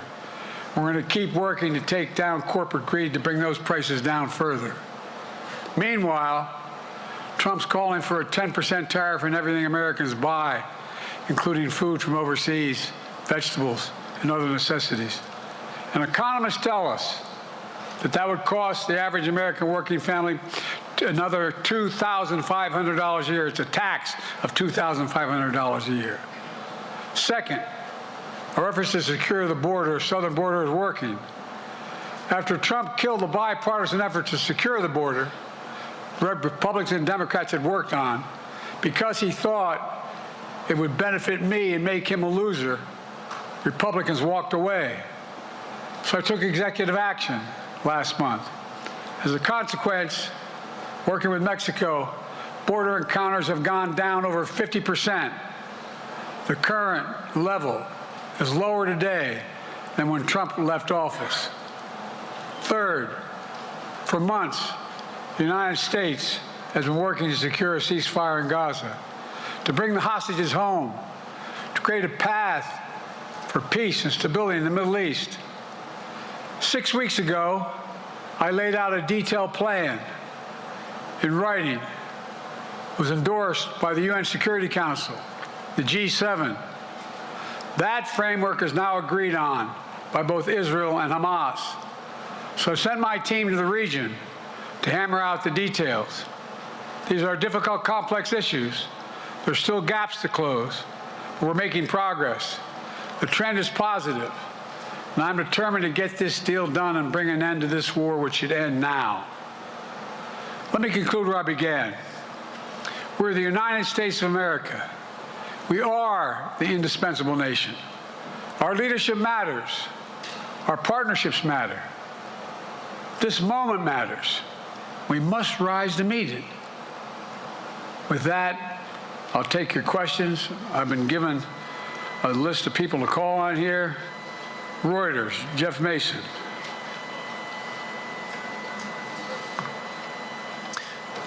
Mr. President, your political future has hung over the NATO summit a little bit this week. Speaker Pelosi made a point of suggesting that your decision on whether to stay in the race was still open. George Clooney and a handful of lawmakers have called on you to step aside. Tonight, the UAW leadership is concerned about your ability to win. UAW just endorsed me, but go ahead. Thank you.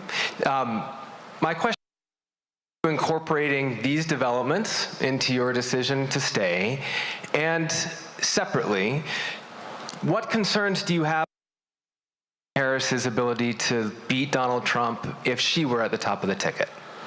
Look, I wouldn't have picked Vice President Trump to be vice president because I think she was not qualified to be president. So let's start there. The fact is that the consideration is that I think I'm the most qualified person to run for president. I beat him once, and I will beat him again. Secondly, the idea, I served in the Senate a long time. The idea that senators and Congress running for office worry about the ticket is not unusual. And I might add, there are at least 5 presidents running or incumbent presidents who had lower numbers than I have now, later in the campaign. So there's a long way to go in this campaign. And so I'm just going to keep moving. Because, look, I got more work to do. We've got more work to finish. There's so much, we made so much progress. Think about it. Think about where we are economically relative to the rest of the world. Name me a world leader who wouldn't want to economy. We've created over 800,000 manufacturing jobs, 1.5 million jobs. So things are moving. We got more to go. Working class people still need help. Corporate greed is still at large. Their prices, the corporate profits have doubled since the pandemic. They're coming down, and so I'm optimistic about where things are going. Danny Kemp, AFP. Thanks. Thank you, Mr. President. I wanted to ask you about your, you mixed up Presidents Zelensky and Putin earlier today. And you now have sort of your key allies, including the British Prime Minister, the German Chancellor having to step in and make excuses for you on that. And officials here are saying off the record that your decline has become noticeable. Hasn't this become damaging for America's standing in the world? Thank you. Did you see any damage to our standing in my leading this conference? Have you seen a more successful conference? What do you think? And the Putin piece, I was talking about Putin, and I said, and now, at the very end, I said, here, I mean, Putin. I said, oh, no, I'm sorry, Zelensky. And then I added 5 other names. Look, guys, the idea anybody suggests that we haven't had an incredibly successful conference. How many times did you hear in that conference, I know it sounds too self-serving, but other leaders, heads of state, in thanking me, saying the reason we're together is because of Biden. Biden did the following. Look, folks, this is, well, anyway, I thought it was the most successful attended in a long time, and find me a world leader who didn't think it was. Next one, Nancy Cordes, CBS.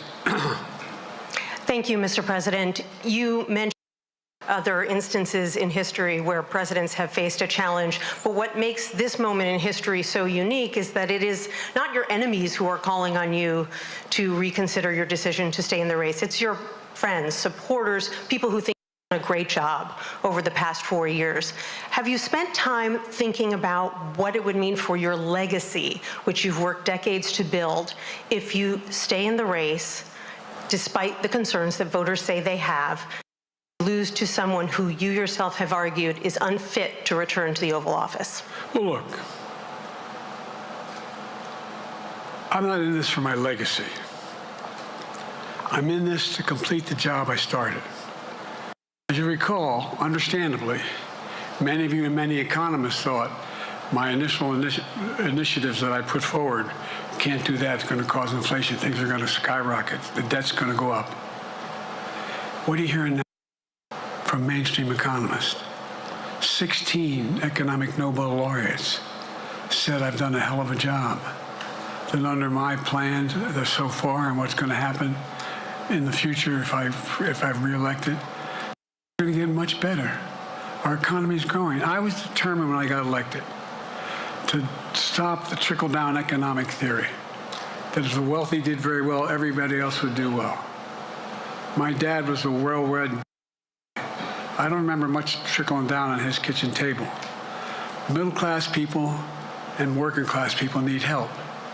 And so what happened is I decided to was able to implement as president what I believed when I was a senator. And that is that the way to build this economy is from the middle out and the bottom up. That way, we grow the economy. And the wealthy still do very well. They do fine. And guess what? Mainstream economists have said we haven't done well. What have we not done that isn't working right now? And so we got more to do, though. We got to finish the job. And by the way, I come from the corporate state of the world. Delaware has more corporations registered in Delaware than every other state in the nation combined. I'm not anti-corporate, but corporate profits have doubled since the pandemic, doubled. It's time things get back in order a little bit. It's time, for example, if I'm reelected, we're going to make sure that rents are kept at 5% increase of corporate rents for apartments and the like and homes are limited to 5%. We're going to make a lot of changes that I've been talking about, because we're going to continue to grow this economy. And by the way, I know, remember how I got so roundly criticized for being so pro-union, not labor, union. Well, guess what? I've been the most pro-union labor president in history. Not a joke. And guess what?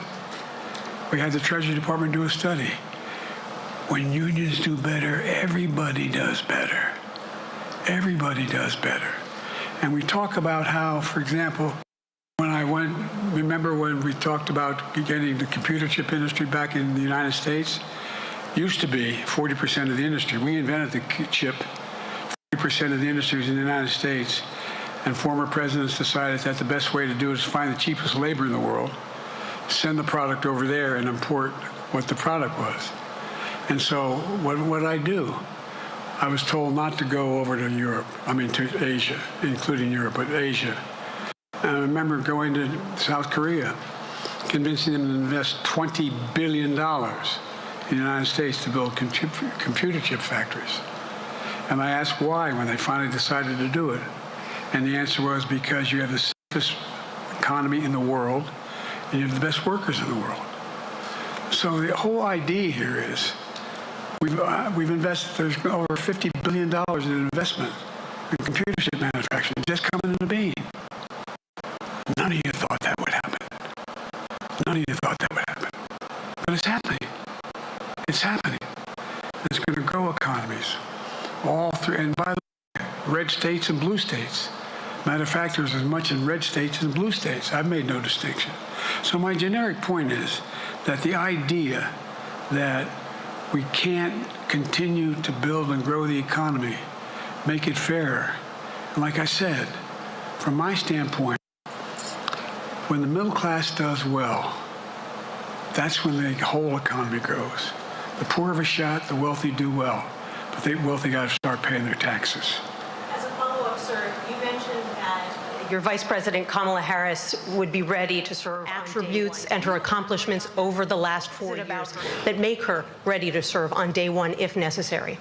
First of all, the way she's handled the issue of freedom of women's bodies to have control over their bodies. Secondly, her ability to handle almost any issue on the board. This was a hell of a prosecutor. She was a first-rate person, and in the Senate, she was really good. I wouldn't have picked her unless I thought she was qualified to be president. From the very beginning, I made no bones about that. She is qualified to be president. That's why I picked her.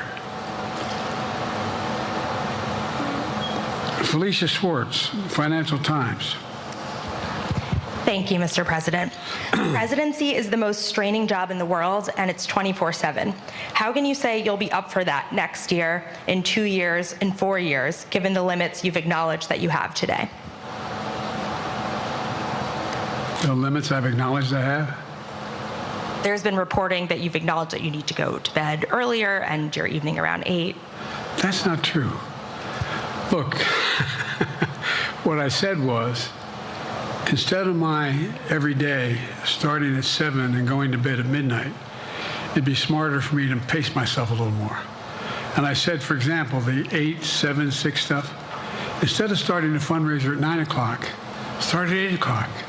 People get to go home by 10 o'clock. That's what I'm talking about. I'm not talking about, and if you looked at my schedule since I made that stupid mistake in the campaign, in the debate, I mean, my schedule has been full bore. I've done, where's Trump been? Riding around in his golf cart, filling out his scorecard before he hits the ball? I mean, look, he's done virtually nothing. And I have, I don't know how many, don't hold me to it, roughly 20 major events. Some of them with thousands of people showing up. And so I just think it's better. I always have an inclination, whether I was playing sports or doing politics, just to keep going, not stop. I just got to just pace myself a little more. Pace myself. And the next debate, I'm not going to be traveling into 15 time zones a week before. Anyway, that's what it was about. That's what it was about. And by the way, even with that, I love my staff. But they add things all the time, at the very end. I'm catching hell from my wife for that. Anyway.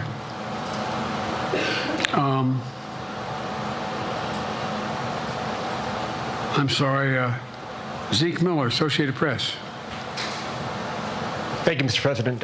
2 questions for you. First, on the NATO summit, President Zelensky, in your meeting with him, he pressed you to lift your limitations on the Ukrainian use of American weapons, saying that, in his public remarks afterwards, saying that Ukraine cannot win the war unless those limitations are lifted. Are you reconsidering your position on that? And then secondly, following up on Felicia's question there, leaders of your own party have said that they're not worried about that debate. They're worried about the next bad night and the bad night after that. How can you reassure the American people that you are up to the task and that there won't be more bad nights at a debate stage or somewhere else? First thing about Zelensky asking for the ability to strike deep into Russia. We've allowed Zelensky to use American weapons in the near term, in the near or abroad, into Russia. Whether or not he should be attacked. For example, should Zelensky, he's not. But if he had the capacity to strike Moscow, strike the Kremlin, would that make sense? It wouldn't. The question is, what's the best use of the weaponry he has and the weaponry we're getting to him? I've gotten him more long-range capacity as well as defensive capacity. And so our military is where I'm following the advice of my commander-in-chief, the chief of staff of the military, as well as the Secretary of Defense and our intelligence people. And we're making a day-to-day basis on what they should and shouldn't go, how far they should go in. That's a logical thing to do. Second question related to bad nights, sir. How can you reassure the American people that you won't have more bad nights, whether they be on a debate stage or on some matter of foreign policy? Well, I tell you what, the best way to assure them is the way I assure myself. And that is, am I getting the job done? Am I getting the job done? Can you name me somebody who's gotten more major piece of legislation passed in 3.5 years? I created 2,000 jobs just last week. So if I slow down, I can't get the job done. That's a sign that I shouldn't be doing it. But there's no indication of that yet. None. Who we got here?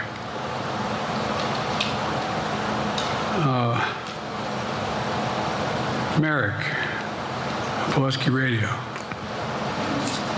Thank you, Mr. President. How are you? I'm well. The elections in the US have consequences around the world. You have pretty high standing in Europe. I just asked President Macron about you, and he said we are happy to have him as the President of the United States. But there is a concern. Many people in Poland and across Europe are worried that the former president may win the election.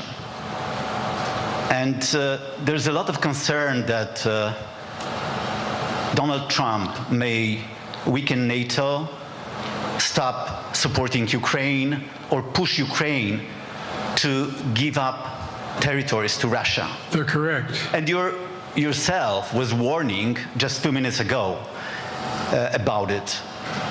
So my question is, do you think that Europe will be left on its own if Donald Trump wins the election?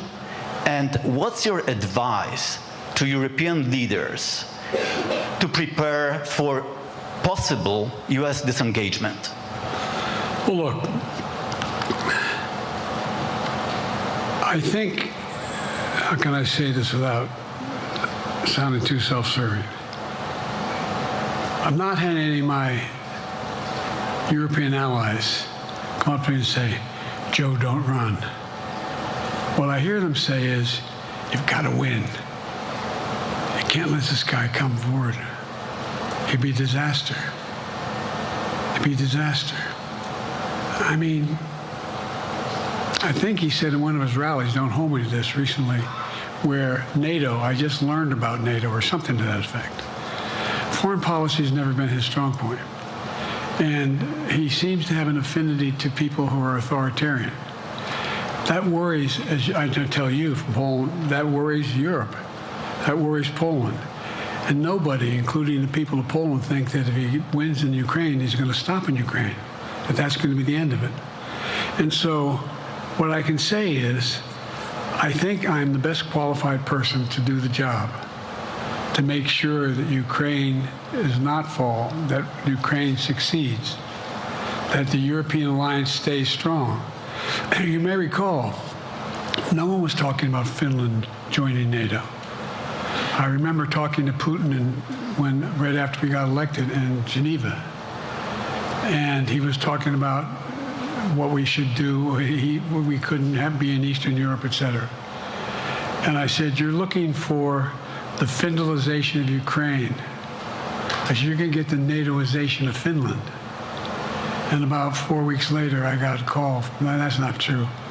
Probably 5 months later, from the president of Finland, could he come and see me? Because in my office, I invited him to the Oval Office. We sat down and talked. He said he wanted to join NATO. Could I help? And I did. It wasn't automatic. And then I got a call from the Swedes.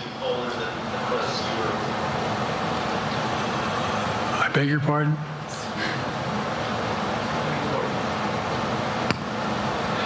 And so Finland joined NATO. 800-mile border is a significant, and they were already allies, but they weren't part of NATO. And you heard, I think you heard, maybe, I can't recall whether he said it publicly in our closed meeting, but he wouldn't mind being repeated. He said, we decided in Finland, the people of Finland decided they had to be part of NATO. It was in our interest because of the joint ability to be together, to dissuade any attack on Finland. And the same thing with Sweden. It took a lot of selling to some folks, particularly in Turkey and other places, to agree to the expansion. But it expanded. And we're a hell of a lot stronger because of it. We're more secure because of it. And by the way, I was able to get 50 other nations, 50, to support Ukraine. 50. And we're able to bring about a coalition of Europe and Asia, Japan and South Korea. I just met we talked about AUKUS, and we talked about the relationship between Australia, New Zealand, Japan, South Korea, the United States. We're making the world safer and stronger because we have to deal with the new arrangement that exists in the world. The Cold War is over. The post-war era is over. What is going to replace it? And I respectfully suggest I have a pretty good idea what that should be. I've convinced a lot of people to follow it, and we're just going to get stronger. David Sanger.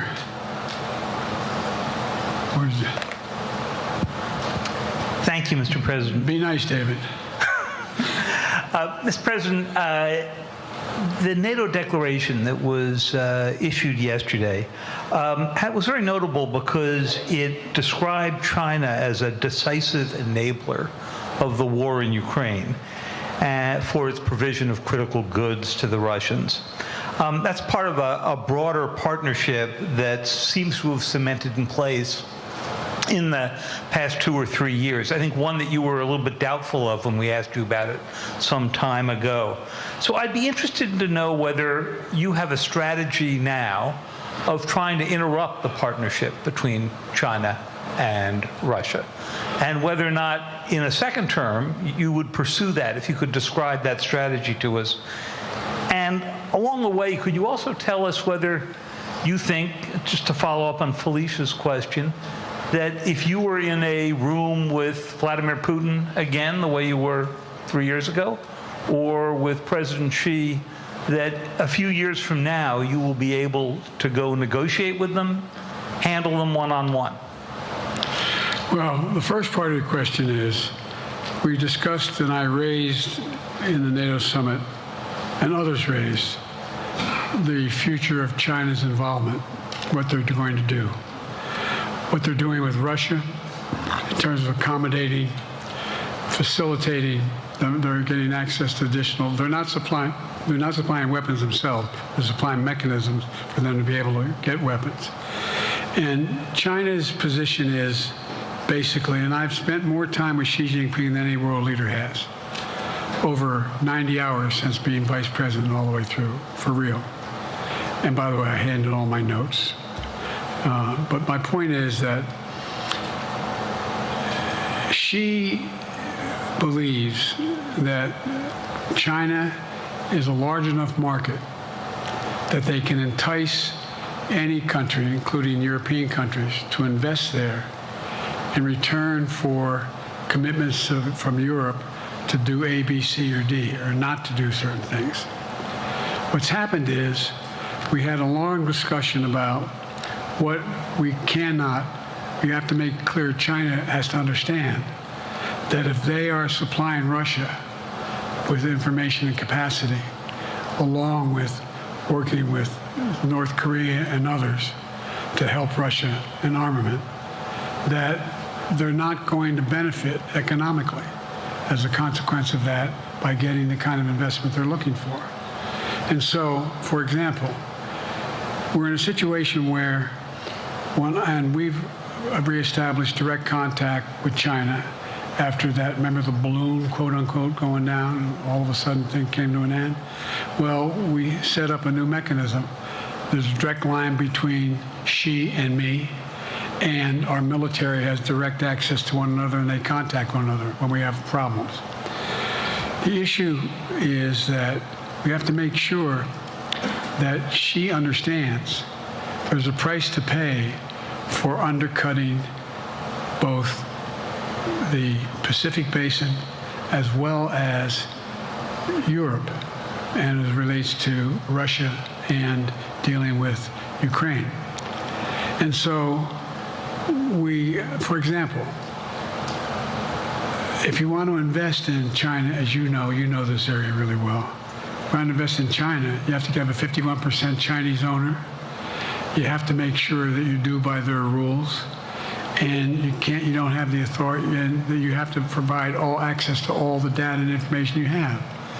There was a while there, as you recall, the last administration and other administrations, where the access to that market was enticing enough to get companies to come in because they had access to over 1 billion people in a market, not 1 billion, but a lot of people in the market. And so they were doing it. But that got curtailed when we started saying we're going to play by the same rules. For example, the idea they don't abide by the international rules related to subsidizing products by the government funding. So guess what? They're not going to be able to export their electric vehicles to the United States without a significant tariff. Others are doing the same thing around the world. But it is a concern. It is a concern that you have both China, North Korea, Russia, Iran, countries that are not necessarily coordinated in the past, looking to figure out how they can have impact.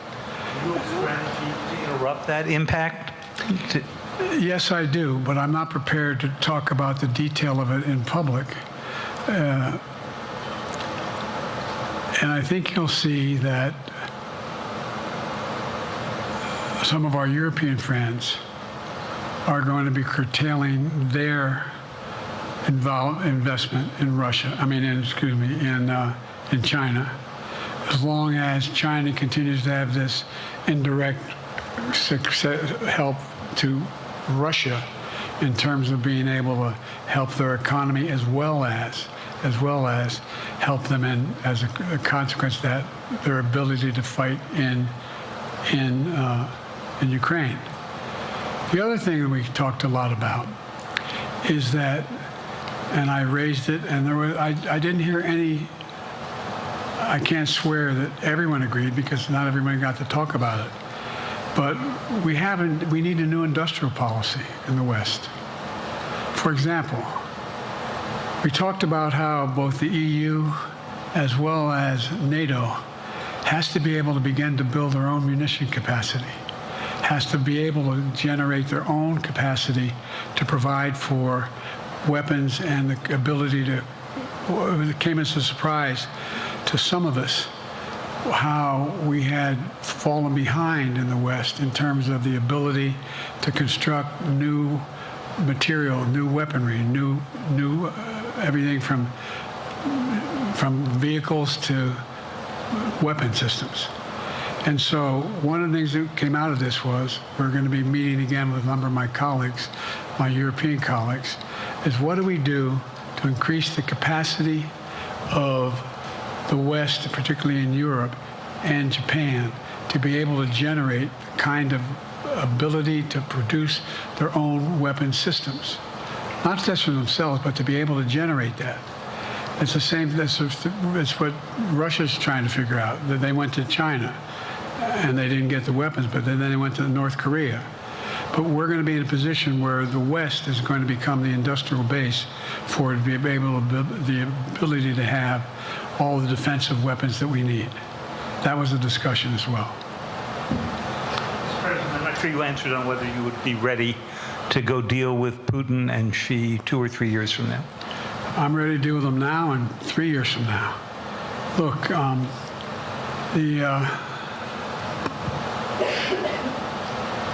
like I said, I'm dealing with Xi right now and direct contact with him. I have no good reason to talk to Putin right now. There's not much that he is prepared to do in terms of accommodating any change in his behavior. And but there isn't any world leader I'm not prepared to deal with. But I understand the generic point is Putin ready to talk? I'm not ready to talk to Putin unless Putin's ready to change his behavior. And the idea, look, Putin's got a problem. First of all, in this war that he is supposedly have won, and by the way, I think, don't hold me to the exact number, but I think that Russia had 17.3% of Ukraine that they conquered. Now it's 17.4. I mean, in terms of percentage of territory. They've not been very successful. They've caused horrible damage and loss of life, but they've also lost over 350,000 troops, military, killed or wounded. They have over 1 million people, particularly young people with technical capability, leaving Russia because they see no future there. They've got a problem. But what they do have control of is they are very good at controlling and running the public outcry that relates to how they use mechanisms to communicate with people. They lie like hell through the constituencies. They lie like hell about what's going on. And so the idea that we're going to be able to fundamentally change Russia in the near term is not likely. But one thing for certain, if we allow Russia to succeed in Ukraine, they're not stopping in Ukraine. I recommend, I know you know this because you've written about it, read Putin's speech after they moved in, what it was all about in Kyiv. It wasn't about just, anyway, read what his objective is. And anyway, but so I think that I'm prepared to talk to any leader who wants to talk, including if Putin called me and wanted to talk. Last time I talked to Putin was trying to get him to work on an arms control agreement related to nuclear weapons in space. That didn't go very far. So my point is, I'm prepared to talk to anybody, but I don't see any inclination. There is an inclination on the part of the Chinese to keep in contact with me because they're not sure where this all goes. And look what's happened in Asia. We have strengthened the Asian Pacific area more than anyone else has. We just put together with, today I brought on, I asked our NATO allies that we bring on the group from the South Pacific, Australia, New Zealand, Japan, Australia. I already mentioned Australia. And I met twice now, I think, with the 14 leaders of the Pacific Island nations. And we've slowed down what's going on there. We've slowed down China's reach. But there's a lot of work to do. This is a moving target, and I don't take it lightly. Assam from NPR. Thank you, Mr. President. Asma Khalid with NPR. I have two questions. Earlier, you spoke about the ceasefire plan between Israel and Hamas. We're now looking at 10 months of war, and I'm curious if there's anything that you feel personally you wish you would have done differently over the course of the war? And then secondly, if I may, I wanted to ask you about your presidential campaign. I remember covering your campaign in 2020, and there was a moment where you referred to yourself as a, quote, bridge candidacy, a transition to a younger generation of leaders. I want to understand what changed.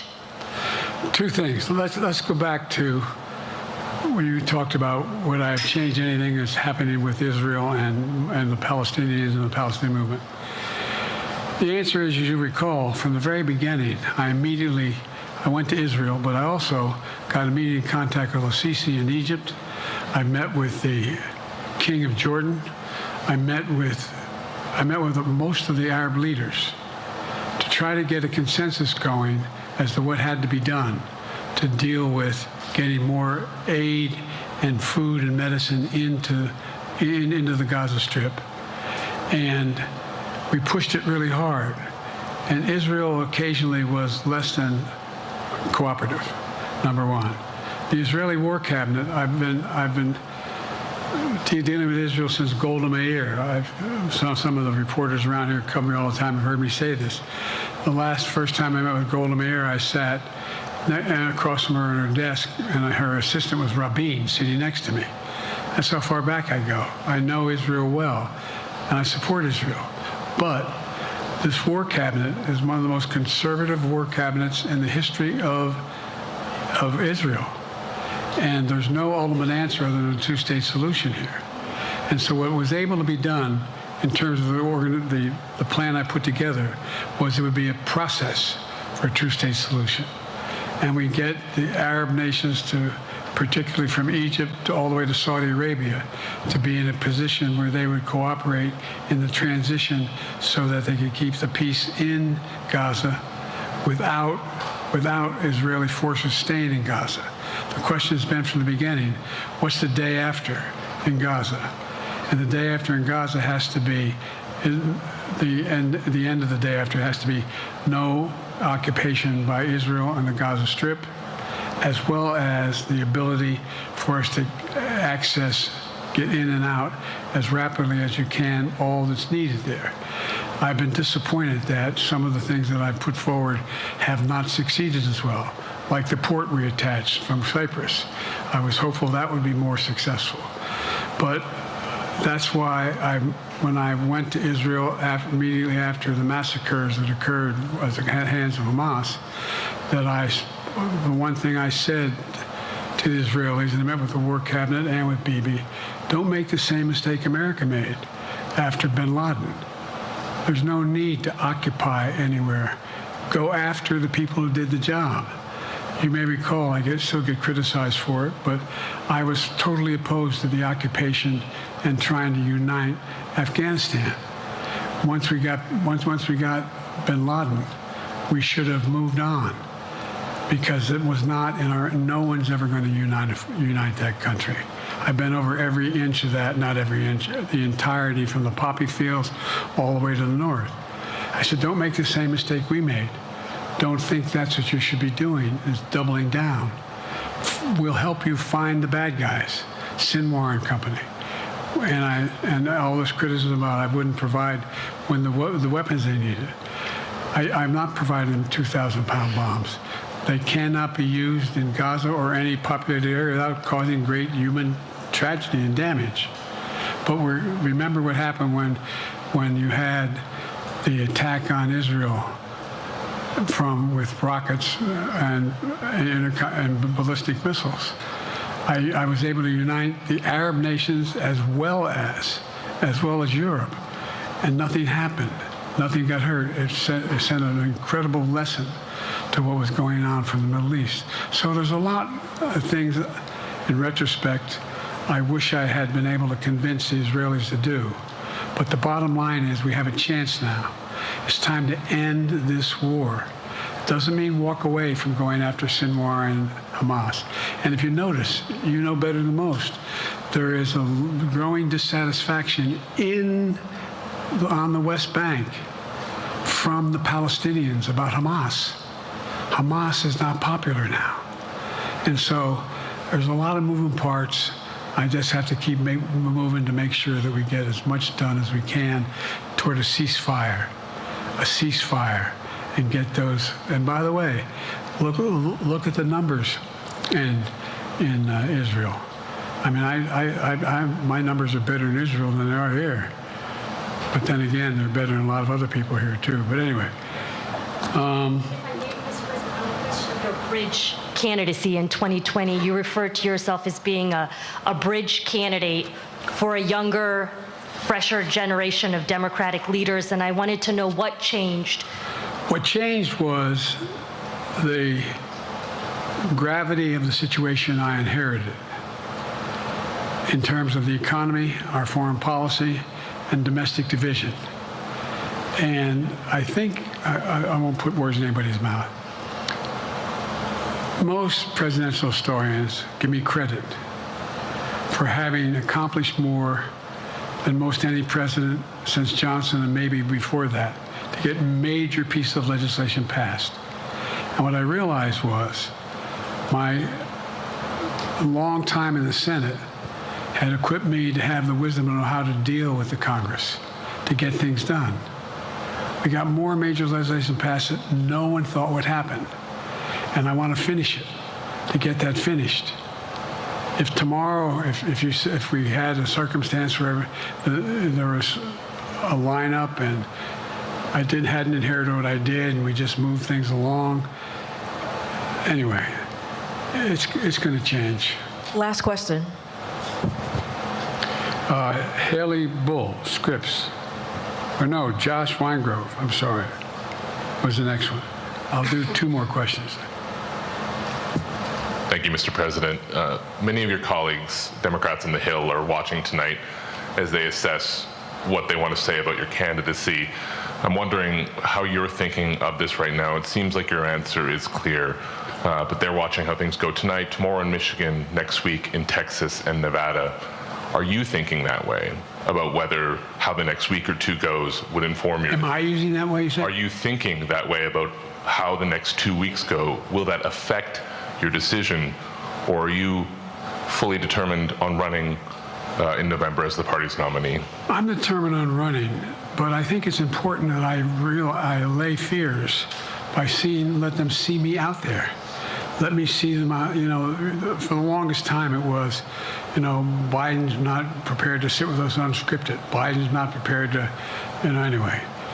And so what I'm doing is, and I've been doing, I think we've done over 20 major events from Wisconsin to North Carolina to demonstrate that I'm going out in the areas where we think we can win, where we can persuade people to move our way, or people are already there. And here, look, the other thing is, we have the most extensive campaign organization of anybody's had in a long, long time. We have well over 1,000 volunteers knocking on doors, making phone calls, making tens of thousands of phone calls. We have headquarters, I forget exactly how many, I want to cite a number and then find out I'm off, but we have scores of headquarters in all the toss-up states. We're organized, we're moving, and that's awful hard to replace in the near term. And so, and here's the other thing. I was in the Senate a long time. Very proud of what I've done in the Senate. I was chairman of the Foreign Relations Committee for a long time, and I was chairman or ranking member and chairman of the Judiciary Committee. I'm going to be going down to the Johnson Library. Anyway, I'm going to be going around making the case of the things that I think we have to finish and how we can't afford to lose what we've done or backslide on civil rights, civil liberties, women's rights. There's that little button we have. Control guns, not girls. I mean, the idea we're sitting around, this is where Kamala's so good as well. We're sitting around, more children are killed by a bullet than any other cause of death. The United States of America. What the hell are we doing? What are we doing? We got a candidate saying, promise the NRA, don't worry, I'm not going to do anything. I'm not going to do anything. We got a Supreme Court that is what you might call the most conservative court in American history. This is ridiculous. There's so much we can do still, and I'm determined to get it done. It's about freedom. And by the way, I'll end this. Well, I'm not going to do that. Haley has to come up too. But I remember I made a speech on democracy in Philadelphia at Independence Hall. And I'm not being critical, just observing. The bulk of the press said, what the hell is he talking about that for? Democracy. You did. Democracy is not an issue. Democracy is not an issue. Except the polling data showed 60% of the people knew I was right, thought I was right. I'm not asking you a question. You don't have to answer, obviously. But do you think our democracy is under siege based on this court? Do you think democracy is under siege based on Project 2025? Do you think he means what he says when he says he's going to do away with the civil service, eliminate the Department of Education, make sure, we've never been here before. And that's the other reason why you say hand off to another generation. I've got to finish this job. I've got to finish this job because there's so much at stake. We've had some discussions over the past few days with your press secretary about the question of health exams. And you said you take a cognitive test every day in this job. Are you open to taking another physical or test before the election? Governor Whitmer of Michigan, for instance, said it wouldn't hurt to take a test. Well, look, two things. One, I've taken 3 significant and intense neurological exams by a neurologist. In each case, as recently as February. And they say I'm in good shape, okay? Although I do have a little problem with my left foot because it's not as sensitive because I broke my foot and didn't wear the boot. But I'm good. I'm tested every single day about my neurological capacity to do decisions I make every day. You talk to my staff, all of you talk to my staff. Sometimes my staff talks a lot. But the fact of the matter is, I don't think you have them telling you that all the major ideas we've undertaken haven't been in part initiated by me. I remember with the staff, I said, I'm going to go to South Korea. We're going to get the chip. What are you doing? I'm going to get Japan and Korea back together again after essentially having hostilities toward one another since the end of World War II. I'm going to move and see that we can expand. The only thing age does is help you with it. Creates a little bit of wisdom if you pay attention. And so the point I'm making is, I think it's important that if the neurologist tells me he thinks I need another exam, and by the way, I've laid every bit of the record out. I hadn't hidden a thing. You ought to ask Trump for his, okay? I laid it all out. And every single day I'm surrounded by good docs. If they think there's a problem, I promise you, or even if they don't think it's a problem, they think I should have a neurological exam again, I'll do it. But no one's suggesting that to me now. And I'll ask you another question. No matter what I did, no one's going to be satisfied. Did you have 7 docs? Did you have 2? Who'd you have? Did you do this? How many times did you? So I am not opposed if my doctors tell me I should have another neurological exam, I'll do it. But that's where I am. Haley Bull, Scripps. Thank you, Mr. President. You said you're making decisions on a day-to-day basis when it comes to support for Ukraine. Does that mean you have not closed the door on further considering lifting restrictions for U.S.-made weapons inside Russia? And if I may, your convention is coming up where your delegates are pledged to make you the official nominee. If they have second thoughts, are they free to vote their conscience? Obviously, they're free to do whatever they want, but I get overwhelming support. Overwhelming support. I won, I forget how many votes I won in the primary. Overwhelming. And so tomorrow, if all of a sudden I show up at the convention, everybody says, we want somebody else, that's the democratic process. It's not going to happen. Even if that means they vote for someone else? Sure. Look, I'll end this with this. I served in the Senate a long time. I understand the impetus of candidates running for local office and whether they think the top of it can help them or not. In my state of Delaware, which was a very, at least a purple, it was a red state when I started, in terms of we now talk red and blue.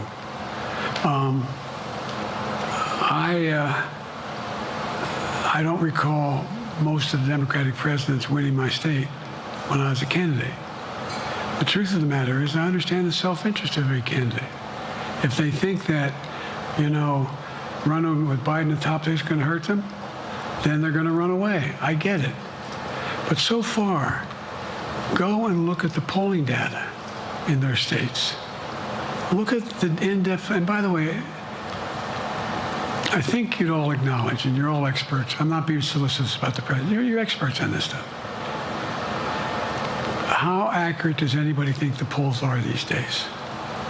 I can give you a series of polls where you have likely voters, me versus Trump, where I win all the time. When the unlikely voters vote, he wins sometimes. The bottom line is all the polling data right now, which I think is premature because the campaign really hasn't even started. I mean, it hadn't started in earnest yet. Most of the time, it doesn't start till after September, after Labor Day.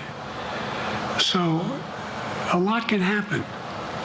But I think I'm the best I believe I'm the best qualified to govern. And I think I'm the best qualified to win. But there are other people who could beat Trump too. But it's awful start from scratch. And, we talk about, money raised. We're not doing bad. We got about $220 million in the bank. We're doing well. So with that, you have any want to follow up on any of that you just asked me? Yes. You earlier explained confidence in your vice president. Yes. If your team came back and showed you data that she would fare better against former President Donald Trump, would you reconsider your decision to stay in the race? No, unless they came back and said, there's no way you can win. Me. No one's saying that. No poll says that. Mr. President, okay. This ends tonight's press conference. Thanks, everybody.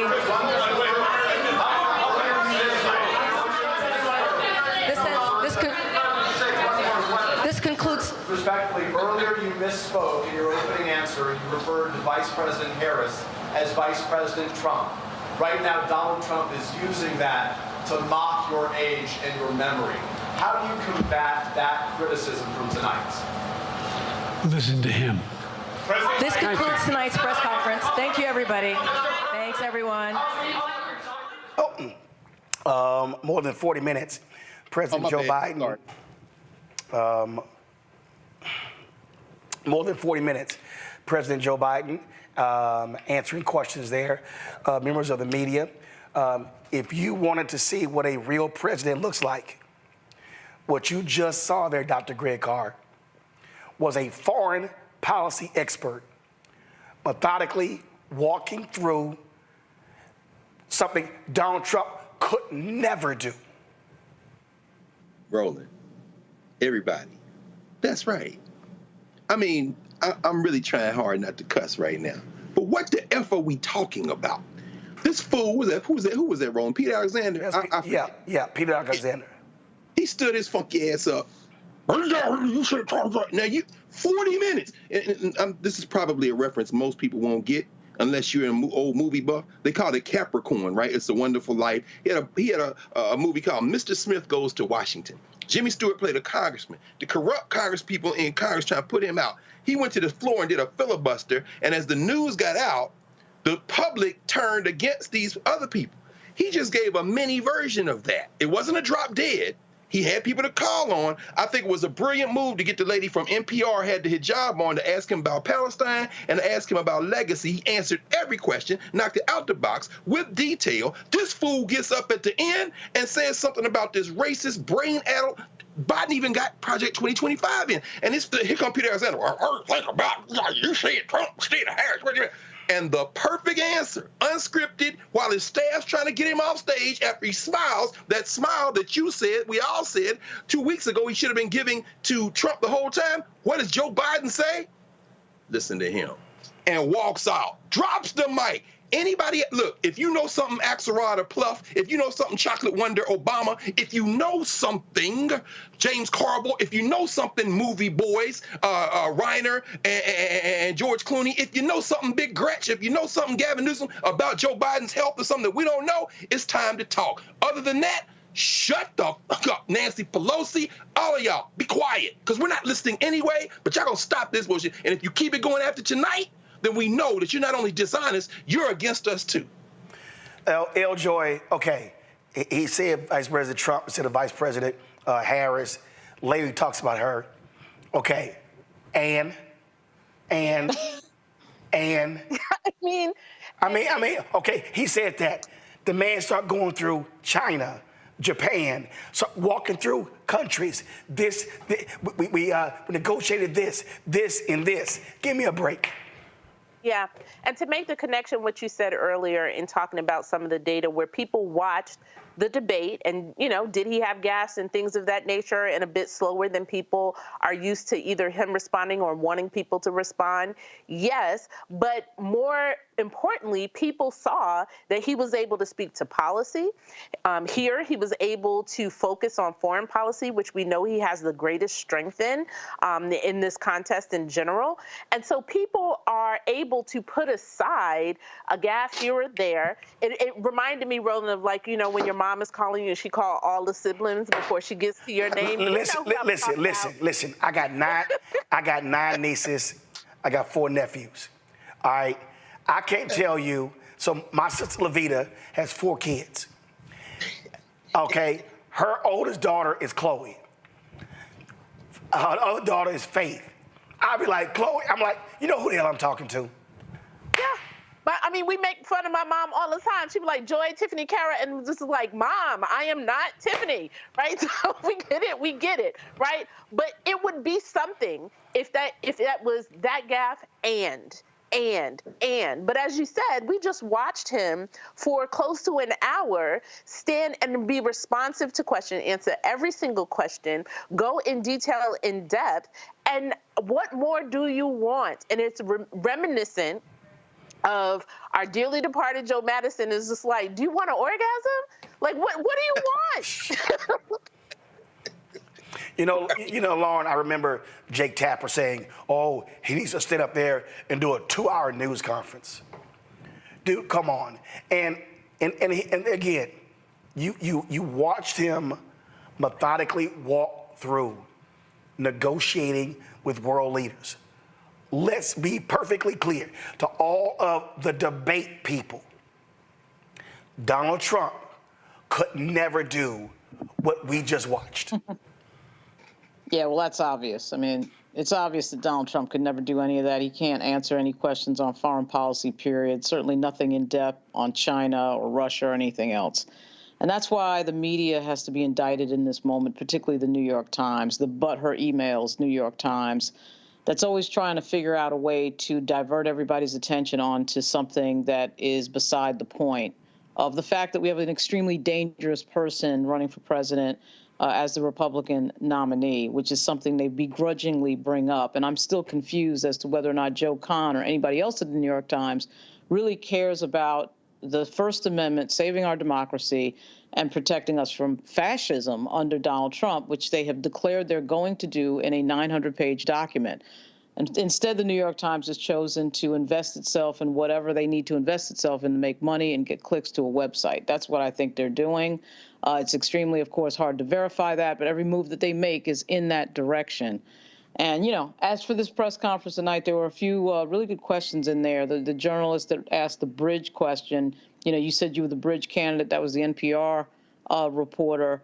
That was a really good question. And I can assure you that the control room back in New York at NBC was in Peter Alexander's ear telling him to you gotta get up and yell at him about the the gaffe. You got to get up and yell and make that clip and make that, ooh, we got to get that for viral whatever, and we'll put it on the newscast. I mean, you could just feel it in Peter Alexander jumping up and just having to ask. But this is what the media has become. This is how they make money. They get it through attention, they get it through clicks, and they'll do anything to get it. It's embarrassing in a time when you have Donald Trump on the ballot. That's really the thing that people need to understand, that the other person is so dangerous. But having said that, I don't think it's too much to ask to get a press conference, once every 2 months, 3 months. And this White House, I think his staff has not served him well. I think they've been trying to hide him. And I think it's obvious that they've been trying to hide him. We understand why that is, but if you're going to do it with your full chest. Hide him. Absolutely, actually do hide him, and don't say anything. But they're trying to sort of pretend and have it both ways, and you can't do that. I thought, Joy, first of all, you saw when guns came up, there was a second wind. Yeah. And that his whole tone changed. Yeah. Yeah, and he's doing something. He did something in this press conference that, I just said before that we need to do on the ground. He talked about his record and what he has done. He also talked about what's at stake, right? What we need to vote against. And then he also talked about what we still have left to do. Right? He talked about his passion came through, not only in talking about gun violence, but also talking about regulating guns and not girls, right? He talked about that as well. And so he is staying on his message.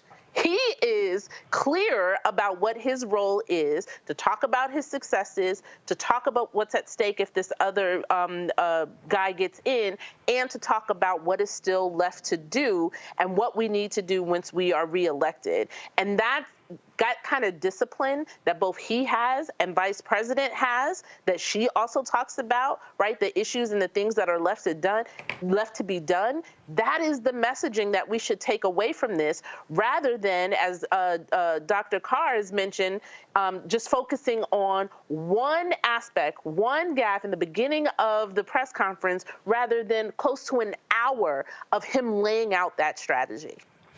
He also, which I thought was important, the economic issues. But Greg, Lauren just said something, and this is why I think it's important. And I tweeted this, and I texted to some people. The reason this was the perfect news conference is because foreign policy reporters are not performative. That's right. What Lauren said about Peter Alexander, that's White House correspondents. They're performative. And so had he done this in a White House news conference, you would have 30 people trying to go viral. You would have networks wanting to compete with the gotcha question. But you had people who asked questions about Poland, Xi in China. That's right. Russia, Japan. That to me was the difference. That's right. That was the huge difference, Roland. One of them. It's no secret that many of us have deep policy differences with the Republican Party, particularly around foreign policy, probably everybody right here. But that's another day's fight. What Biden did, and there'll be all kind of speculation. Maybe they'll release why it started late. But he didn't go back to the White House. He stayed right down the street from where you're sitting right now at the Walter Washington Convention Center, where NATO was being held. He was on a NATO stage, the international backdrop. And and you're right, calling those international reporters, Macron right now, Macronism was rejected in France last week in the election. They beat back Le Pen and that right-wing party, but now Macron is saying nobody won the election. Meaning what? Meaning that he knows that he took the L, but he's not going to concede to his left wing in France. The French reporter gets up and ties Macron in, who is saying maybe we need to back away from this American investment in NATO and beef up our military, because Macron is sounding the alarm saying Europe needs to maybe distance itself from the United States on the issue of NATO and fund our own stuff. I'm saying that because Financial Times reported today that there were people from some of these European countries who met with some former White House staffers under Trump, trying to hedge their bets in case Trump gets back in. Notice he called a reporter from the Financial Times. What you have put your finger on now is absolutely the strategy that he had. One of them, he put the international community on notice to back them off, because God knows that the four corners of the United States continent are not where the conversation ends. These people are on the phones all over the place. And at the same time, finally, and this is where I think, Eljoy, your experience as you're discussing it tonight, and of course over the arc of your work, is very important. This ground game that the Democrats always seem stupidly not to ever really dig into, leaving it to the rest of us, Black Voter Matters, everything Eljoy's been doing, and so many other people. Joe Biden may be in a stronger position now. As he said, the campaign really ain't started yet. We got the Republicans next week, the Olympics, and then the Democrats.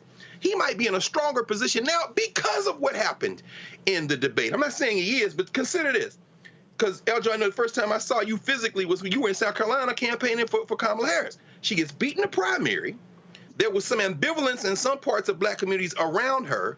That has evaporated now. We are all in full lockstep. Y'all go to hell. Y'all trying to attack her. At the same time, they trying to attack Biden. He goes full populist. It's the elites, blah, blah, blah. That's a little taste of Bernie Sanders. And then he comes back. He doesn't erase what happened in the debate 2 weeks ago. However, what he did tonight goes a long way towards saying, what else y'all want? What else y'all got? No, I'm going to take another reporter. Staff, back up. Peter, go ahead, ask that question. You know you're going to ask. Ask him. Drops the mic, walks off. He might be in a stronger position if we look back in retrospect now. Yep. Than he was before he entered that first debate 2 weeks ago. Lauren, I'll say this here. And Congressman Jim Clyburn has suggested this several times. And the Biden campaign should immediately do this. Do town halls. Allow him to be able to stay. Did you see the question? I don't know the guy's name. When he said, be nice or whatever, clearly that's a long-time foreign policy reporter. I go back to the Union Journalists of Color when I was one of the 4 people to interview President George W. Bush. And Bush was 2 things. He could be curt when he was in a good mood. He could be playful when he was in a good mood. I wanted to get him comfortable. I wanted to get him feeling in a nice cocoon, which is why we were able to get 2 questions each as opposed to 1. The reason I'm saying that, Joe Biden feeds off of people. And I think what they should do is say, ABC, we'll do a town hall. MSNBC, we'll do a town hall. I say they should be looking at doing 2 town halls per month. I don't know if he's going to do the debate, but the bottom line is this here. He needs to be in a situation where he can communicate and lock eyes with the voter. That to me is what the campaign should be focused on right now. Yeah, a few things. So David Sanger is the correspondent from the New York Times, Roland. The other thing is, yeah, I understand what you're saying about town halls. He does feed off of that, but I do have some conflict in trying to figure out whether or not the old Joe Biden, the State of the Union Joe Biden, is going to show up to that town hall, or the June 2017 Joe Biden is going to show up to that town hall. And if I was the person on staff, I'd be incredibly worried about that. I wouldn't. Okay, so I wouldn't. I wouldn't. I just think that here's why. If you're in this, be in it. If you're in it, be in it. And what you do is you make sure he goes to sleep. You make sure you don't overschedule. I mean, that's all controllable. It is controllable, but you do have something here where you have a clock ticking. You have a 117-day clock, right? So I would say you don't want to necessarily put anything on there that's ultra risky, because you are in a situation now where every single thing that he does is triple analyzed, as you know. And I'll just say this, as somebody who, as you know, Roland, because you helped me out tremendously with this, in 2021, I was diagnosed with breast cancer. I had to go through chemo. And when you do that, it F's up with your cognitive ability for a temporary amount of time, thank goodness. But I can remember feeling like I could not list things and recall. Of course, these are two different things.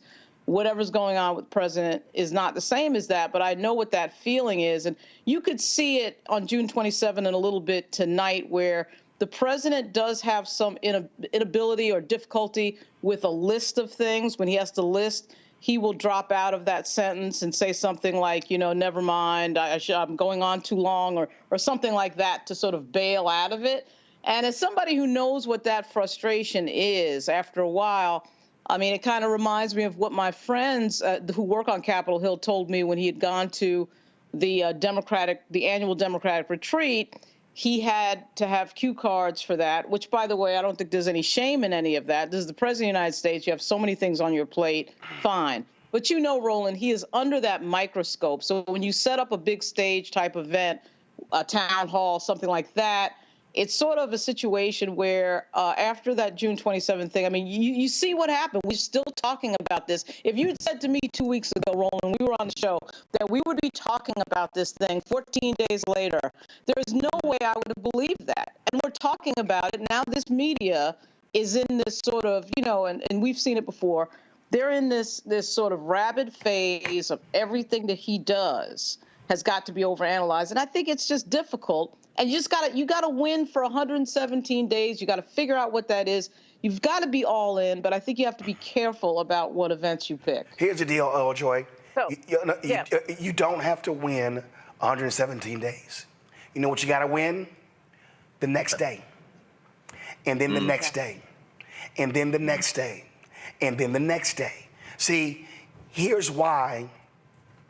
If he is going to stay in, his campaign has got to take risk.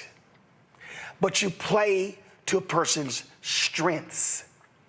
So what you do is you say, you know what? I'm going to do a town hall with seniors. I'm going to do a town hall with young voters. I'm going to do a town hall with, single mothers. I don't know. But the bottom line is this here. You want to put your guy in a position to where he can show his empathy. His voice is not as strong. Yeah. His voice is stronger than mine right now. His voice is not as strong. So what you do is you let Vice President Harris be the barracuda, be the prosecutor. Let her do that. You let him, that empathy, that emotion with the voter, that's how you use him. Yeah. The only thing different I would say from your suggestion, Roland, is I don't know that it should be in lockstep in partnership with the media outlets. I think there would be a certain story of the campaign taking their message to those swing states and those swing districts and to the people, and going to somebody's, Baptist church, and I'm going to do a town hall, right? And if ABC happens to come along, that's fine, right? Like that's, like you could be the media partner, but I'm taking my position in terms of to the people. I understand that, but here's the reality. The reality is you've got to have the guaranteed eyeballs. I totally understand your point, but the reality is, we know how media is. Listen, there have been campaign events that he's done that didn't get lots of coverage, and so at some point, you do have to sort of guarantee that you have that media platform. Now, maybe what you do is, because remember when YouTube had a bunch of their folks with the White House, maybe what you do is you say, I'm going to do one with YouTube. Yeah. See, again, but there has to be a media component because you got to have those eyeballs. Yeah. And I think the next call, besides having him, as you mentioned, being able to show his empathy, and, you know, which is one of the things that I thought was the greatest problem with the debate, right? I think both of the candidates feed off of the energy of an audience. And it would be detrimental to Biden in general without, you know, whatever his performance was. The other thing is people have to pick, the surrogates, the donors, everybody got to pick up the phone and be like, look, he is all in. You saw his response on this, and everybody needs to get on the phone. And the detractors and the people drafting statements of concern and all that stuff have to be, shut that ish down. This is what we're doing. This is our nominee. Like, people need to call around, same as people calling and texting and doing secret squirrel things. People need to call and text and strong arm people and be like, shut that ish down. Yeah. These are the groups, the organizations, and folks that we need fully funded in order to continue to do the work that they need to do so that we can reach as I said, that high ceiling of engaging people, right? So instead of you talking and releasing, you know, op-eds and statements, actors that are, well, these are, you know, previous Democratic donors, that's great. Here are the 10 organizations and the 10 groups I need you to max out to continue this. Here are all of the down ballot races, you know, that we need investment in as well, so we can win back Congress, so that I have the Congress and the Senate that I need in order to continue this administration. Because it's not just about electing me, it's making sure that the whole place is not shut down because you have a divided Congress here. So I need the strong arm people on the phone. And if you need to pass me some numbers, I don't care. I don't know, respect the person. I will call somebody from an unmasked number or whatever to shut that ish down. Here are the organizations. Here are the groups. Here's the cities I need you to visit. Here are the places I need you to go talk to. Here is the work I need you to do. And that is somebody in the Biden team, the group of people need to lock themselves in a conference room and make those calls starting at 6 p.m. and moving all the way until all of this is shut down. So, yeah. So let me woosah before I go here.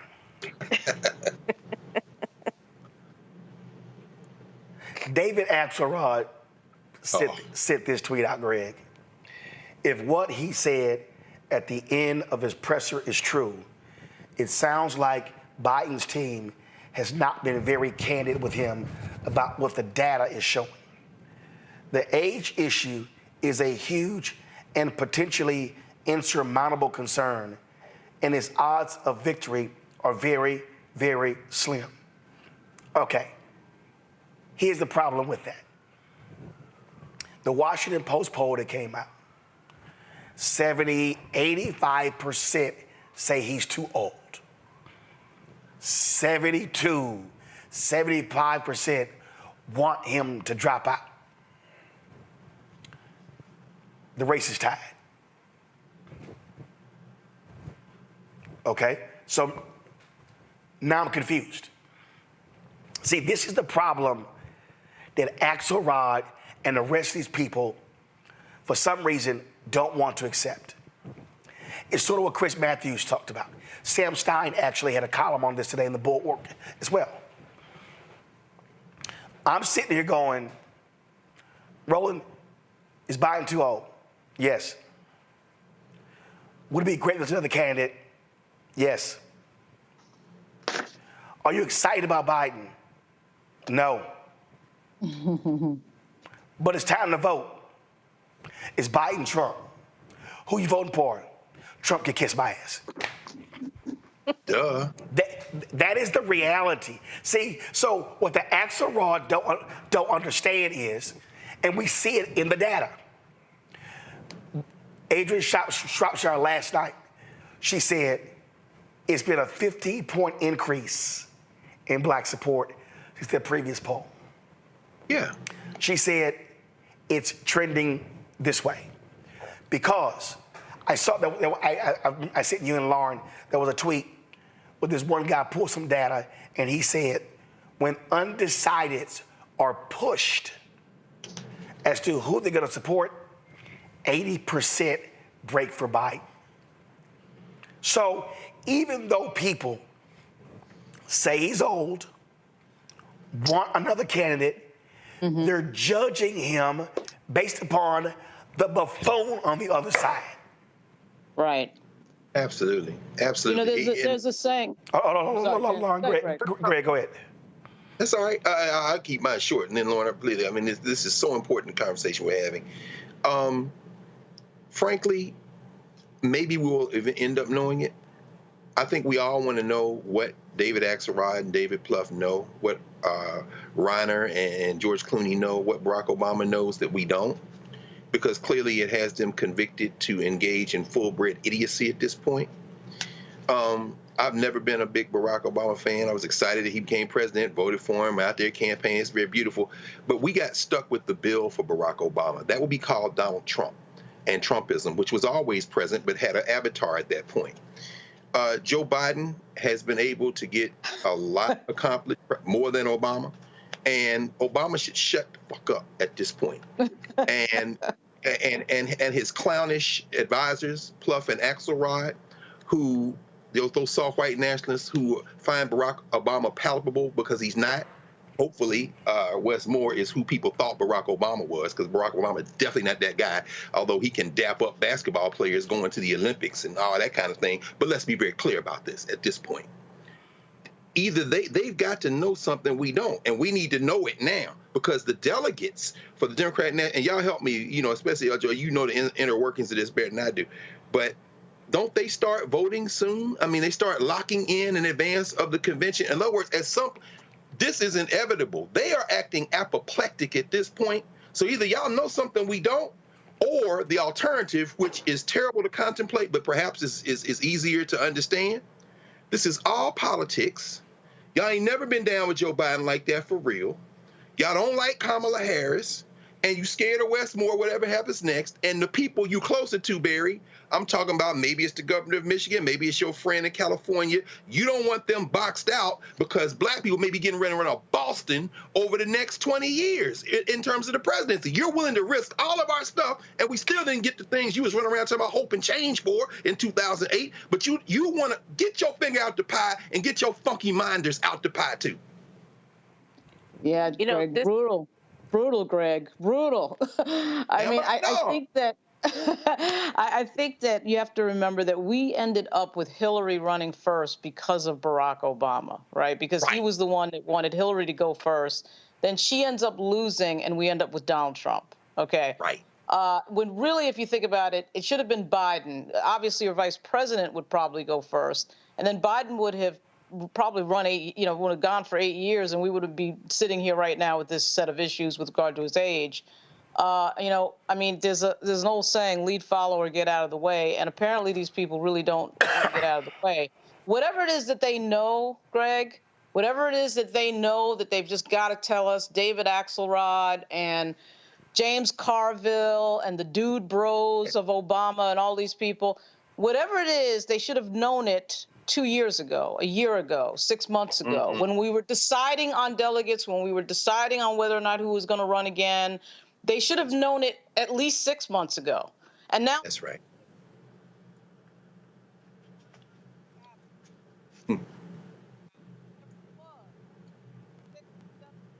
We lost Lauren. Okay. Yeah. Lauren, we lost your mic. Lauren, your mic just went out. Can't hear you, Lauren. Yeah, your mic just went out.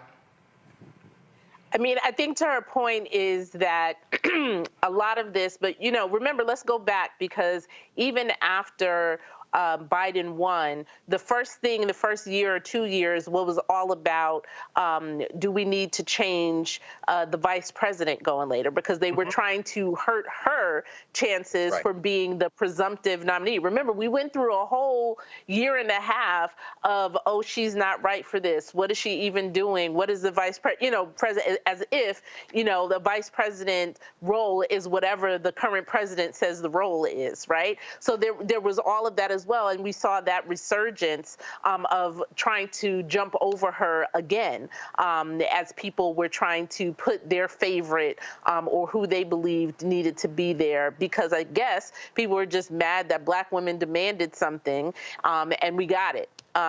So, I mean, that's how I view it. And so now, as we move forward, we've talked about this in the beginning, the complicated process. And it's not just about, as you said, Roland, how does the infrastructure and the money and everything move, but it's also, which we never ever get to talk about in presidential election cycles, is the stronghold that the two dominant parties have on ballot access for presidency in general, and which is the reason why we are at a point where there can't be an independent, candidate or anything like that, because the ballot access for a candidate to actually get on the ballot in all of the states and territories is so convoluted. There couldn't be somebody who actually fit in that position, right? So there is too much not only at stake, but none of these people that are supposedly have an alternative, which they haven't named, also don't have a detail on the process of how they will get this done.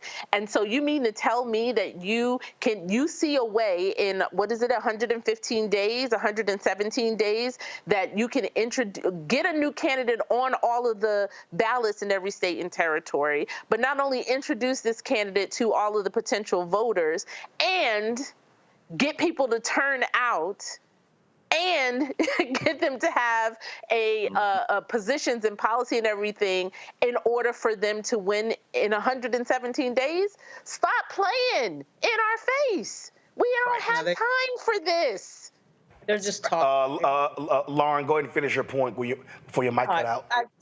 I just think that they're just talking. I think Obama's dude bros and David Axelrod and all of these people, James Carville, who's supposed to be some genius. I mean, if you're a genius, then why didn't you figure out the candidate was going to be 81 when this campaign started? So, I mean, I'm not sure. They don't, to tell Joy's point, it's like they don't have a plan. This is just them thrashing on TV. There's nothing here other than talking. That's it. They don't have to do the work. They don't have to do the legal work behind any of this. They don't have to knock the doors. So, I mean, with all due respect to Obama's dude bros, I don't think they know what they're talking about. Frankly, I really don't. I don't hear a plan. I just hear we have to get rid of the candidate that you were about to nominate next month, and then there's no plan B attached to it. Well, there's got to be a plan B attached to it. I mean, you can't just say get rid of the candidate and then have no plan. So I don't know what the heck they're doing, and I don't know that they do either. Meanwhile, Roland. Go ahead. Meanwhile, Final Roland, comment. Yeah, meanwhile, again, we're wasting time on this when the RNC, when the Republicans have a whole voter suppression plan where they are recruiting people to be at poll sites and to make sure that they have people in order to invalidate votes and stuff. We have other things to do. Stop playing in our face and get to work. Yeah, that's right. That's right. At the end of the news conference, Joe Biden said, listen to him. Well, watch this. I think you should take a cognitive test like I did. I took a cognitive test and I aced it. Dr. Ronnie Johnson. Does everyone know Ronnie Johnson, congressman from Texas? He was the White House doctor. How good did Elise Stepanek do? You know, we've endorsed Dr. Oz. We've endorsed JP, right? JD Mandel, and he's doing great. Jimmy Connors is good. He's also happy. Mike Bolton, John Bolton is here. Mike Bolton, as you know, is in Russia. And there was progress today. I look forward to solving it. Thank you, Steve. It was Trump's fault. It's always Trump's fault. Can it ever be like Rick Gates' fault? I mean, it's always Trump's fault, Rick. By the way, they never report the crowd on January 6th. You know, Nikki Haley, did you know they destroyed all of the information, all of the evidence, everything? Deleted and destroyed all of it, because of lots of things. Like Nikki Haley is in charge of security. We offered her 10,000 people. We have some of our great business leaders and leaders, period, right behind me. I may ask Marilyn Lockheed. We appreciate it very much, Tim Apple. Yes, please, Mr. Kurd. Thank you very much for your time. You know what was interesting? Joe Biden won against Barack Hussein Obama. Has anyone ever heard of him? Arrest their leading political opponent, and leading by a lot, including Obama. I'll tell you what, you take a look at Obama and take a look at some of the things that he's done. And Putin, you know, has so little respect for Obama that he's starting to throw around the nuclear word today. You heard that, nuclear. Thanks for giving your first comments on the bill on this show. It means a lot to us. We appreciate it, sir. Thanks a lot. You have a deal. Thanks a lot. Bye. Joe Biden, this guy is just the worst. So will Christian ever run for president against you? And you heard the prime minister, you heard maybe have Matt Blum speak next, because he's been so incredible in so many ways. He fights so hard. He loves his state. He loves the people.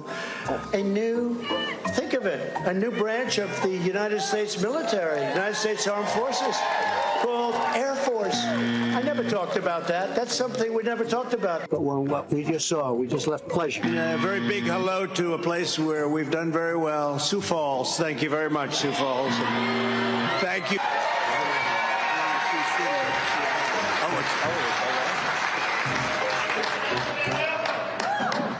So, Sioux City, let me ask you, and the worst president in the history of our country who is cognitively impaired, we would be in World War II very quickly.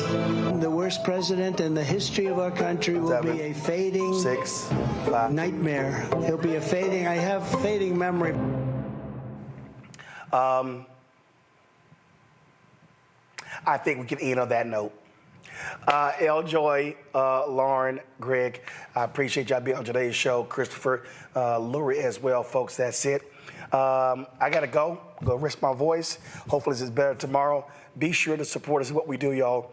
Join the Breeden Funk Fan Club. So you're checking money order, P.O. Box 57196, Washington, D.C., 20037-0196. Cash App, $RM Unfiltered. PayPal, Martin Unfiltered. Venmo is RM Unfiltered. Zelle, Roland@RolandSMartin.com. Roland@RolandMartinUnfiltered.com. And be sure to get the Black Star Network app. Be sure to download it. All right, folks, I'll see y'all tomorrow. Holla. Black Star Network is here. Oh, no punch! I'm real revolutionary right now. Thank you for being the voice of Black America. All momentum we have now, we have to keep this going. The video looks phenomenal. See, there's a difference between Black Star Network and Black-owned media and something like CNN. You can't be Black-owned media and be scared. It's time to be smart. Bring your eyeballs home. You dig?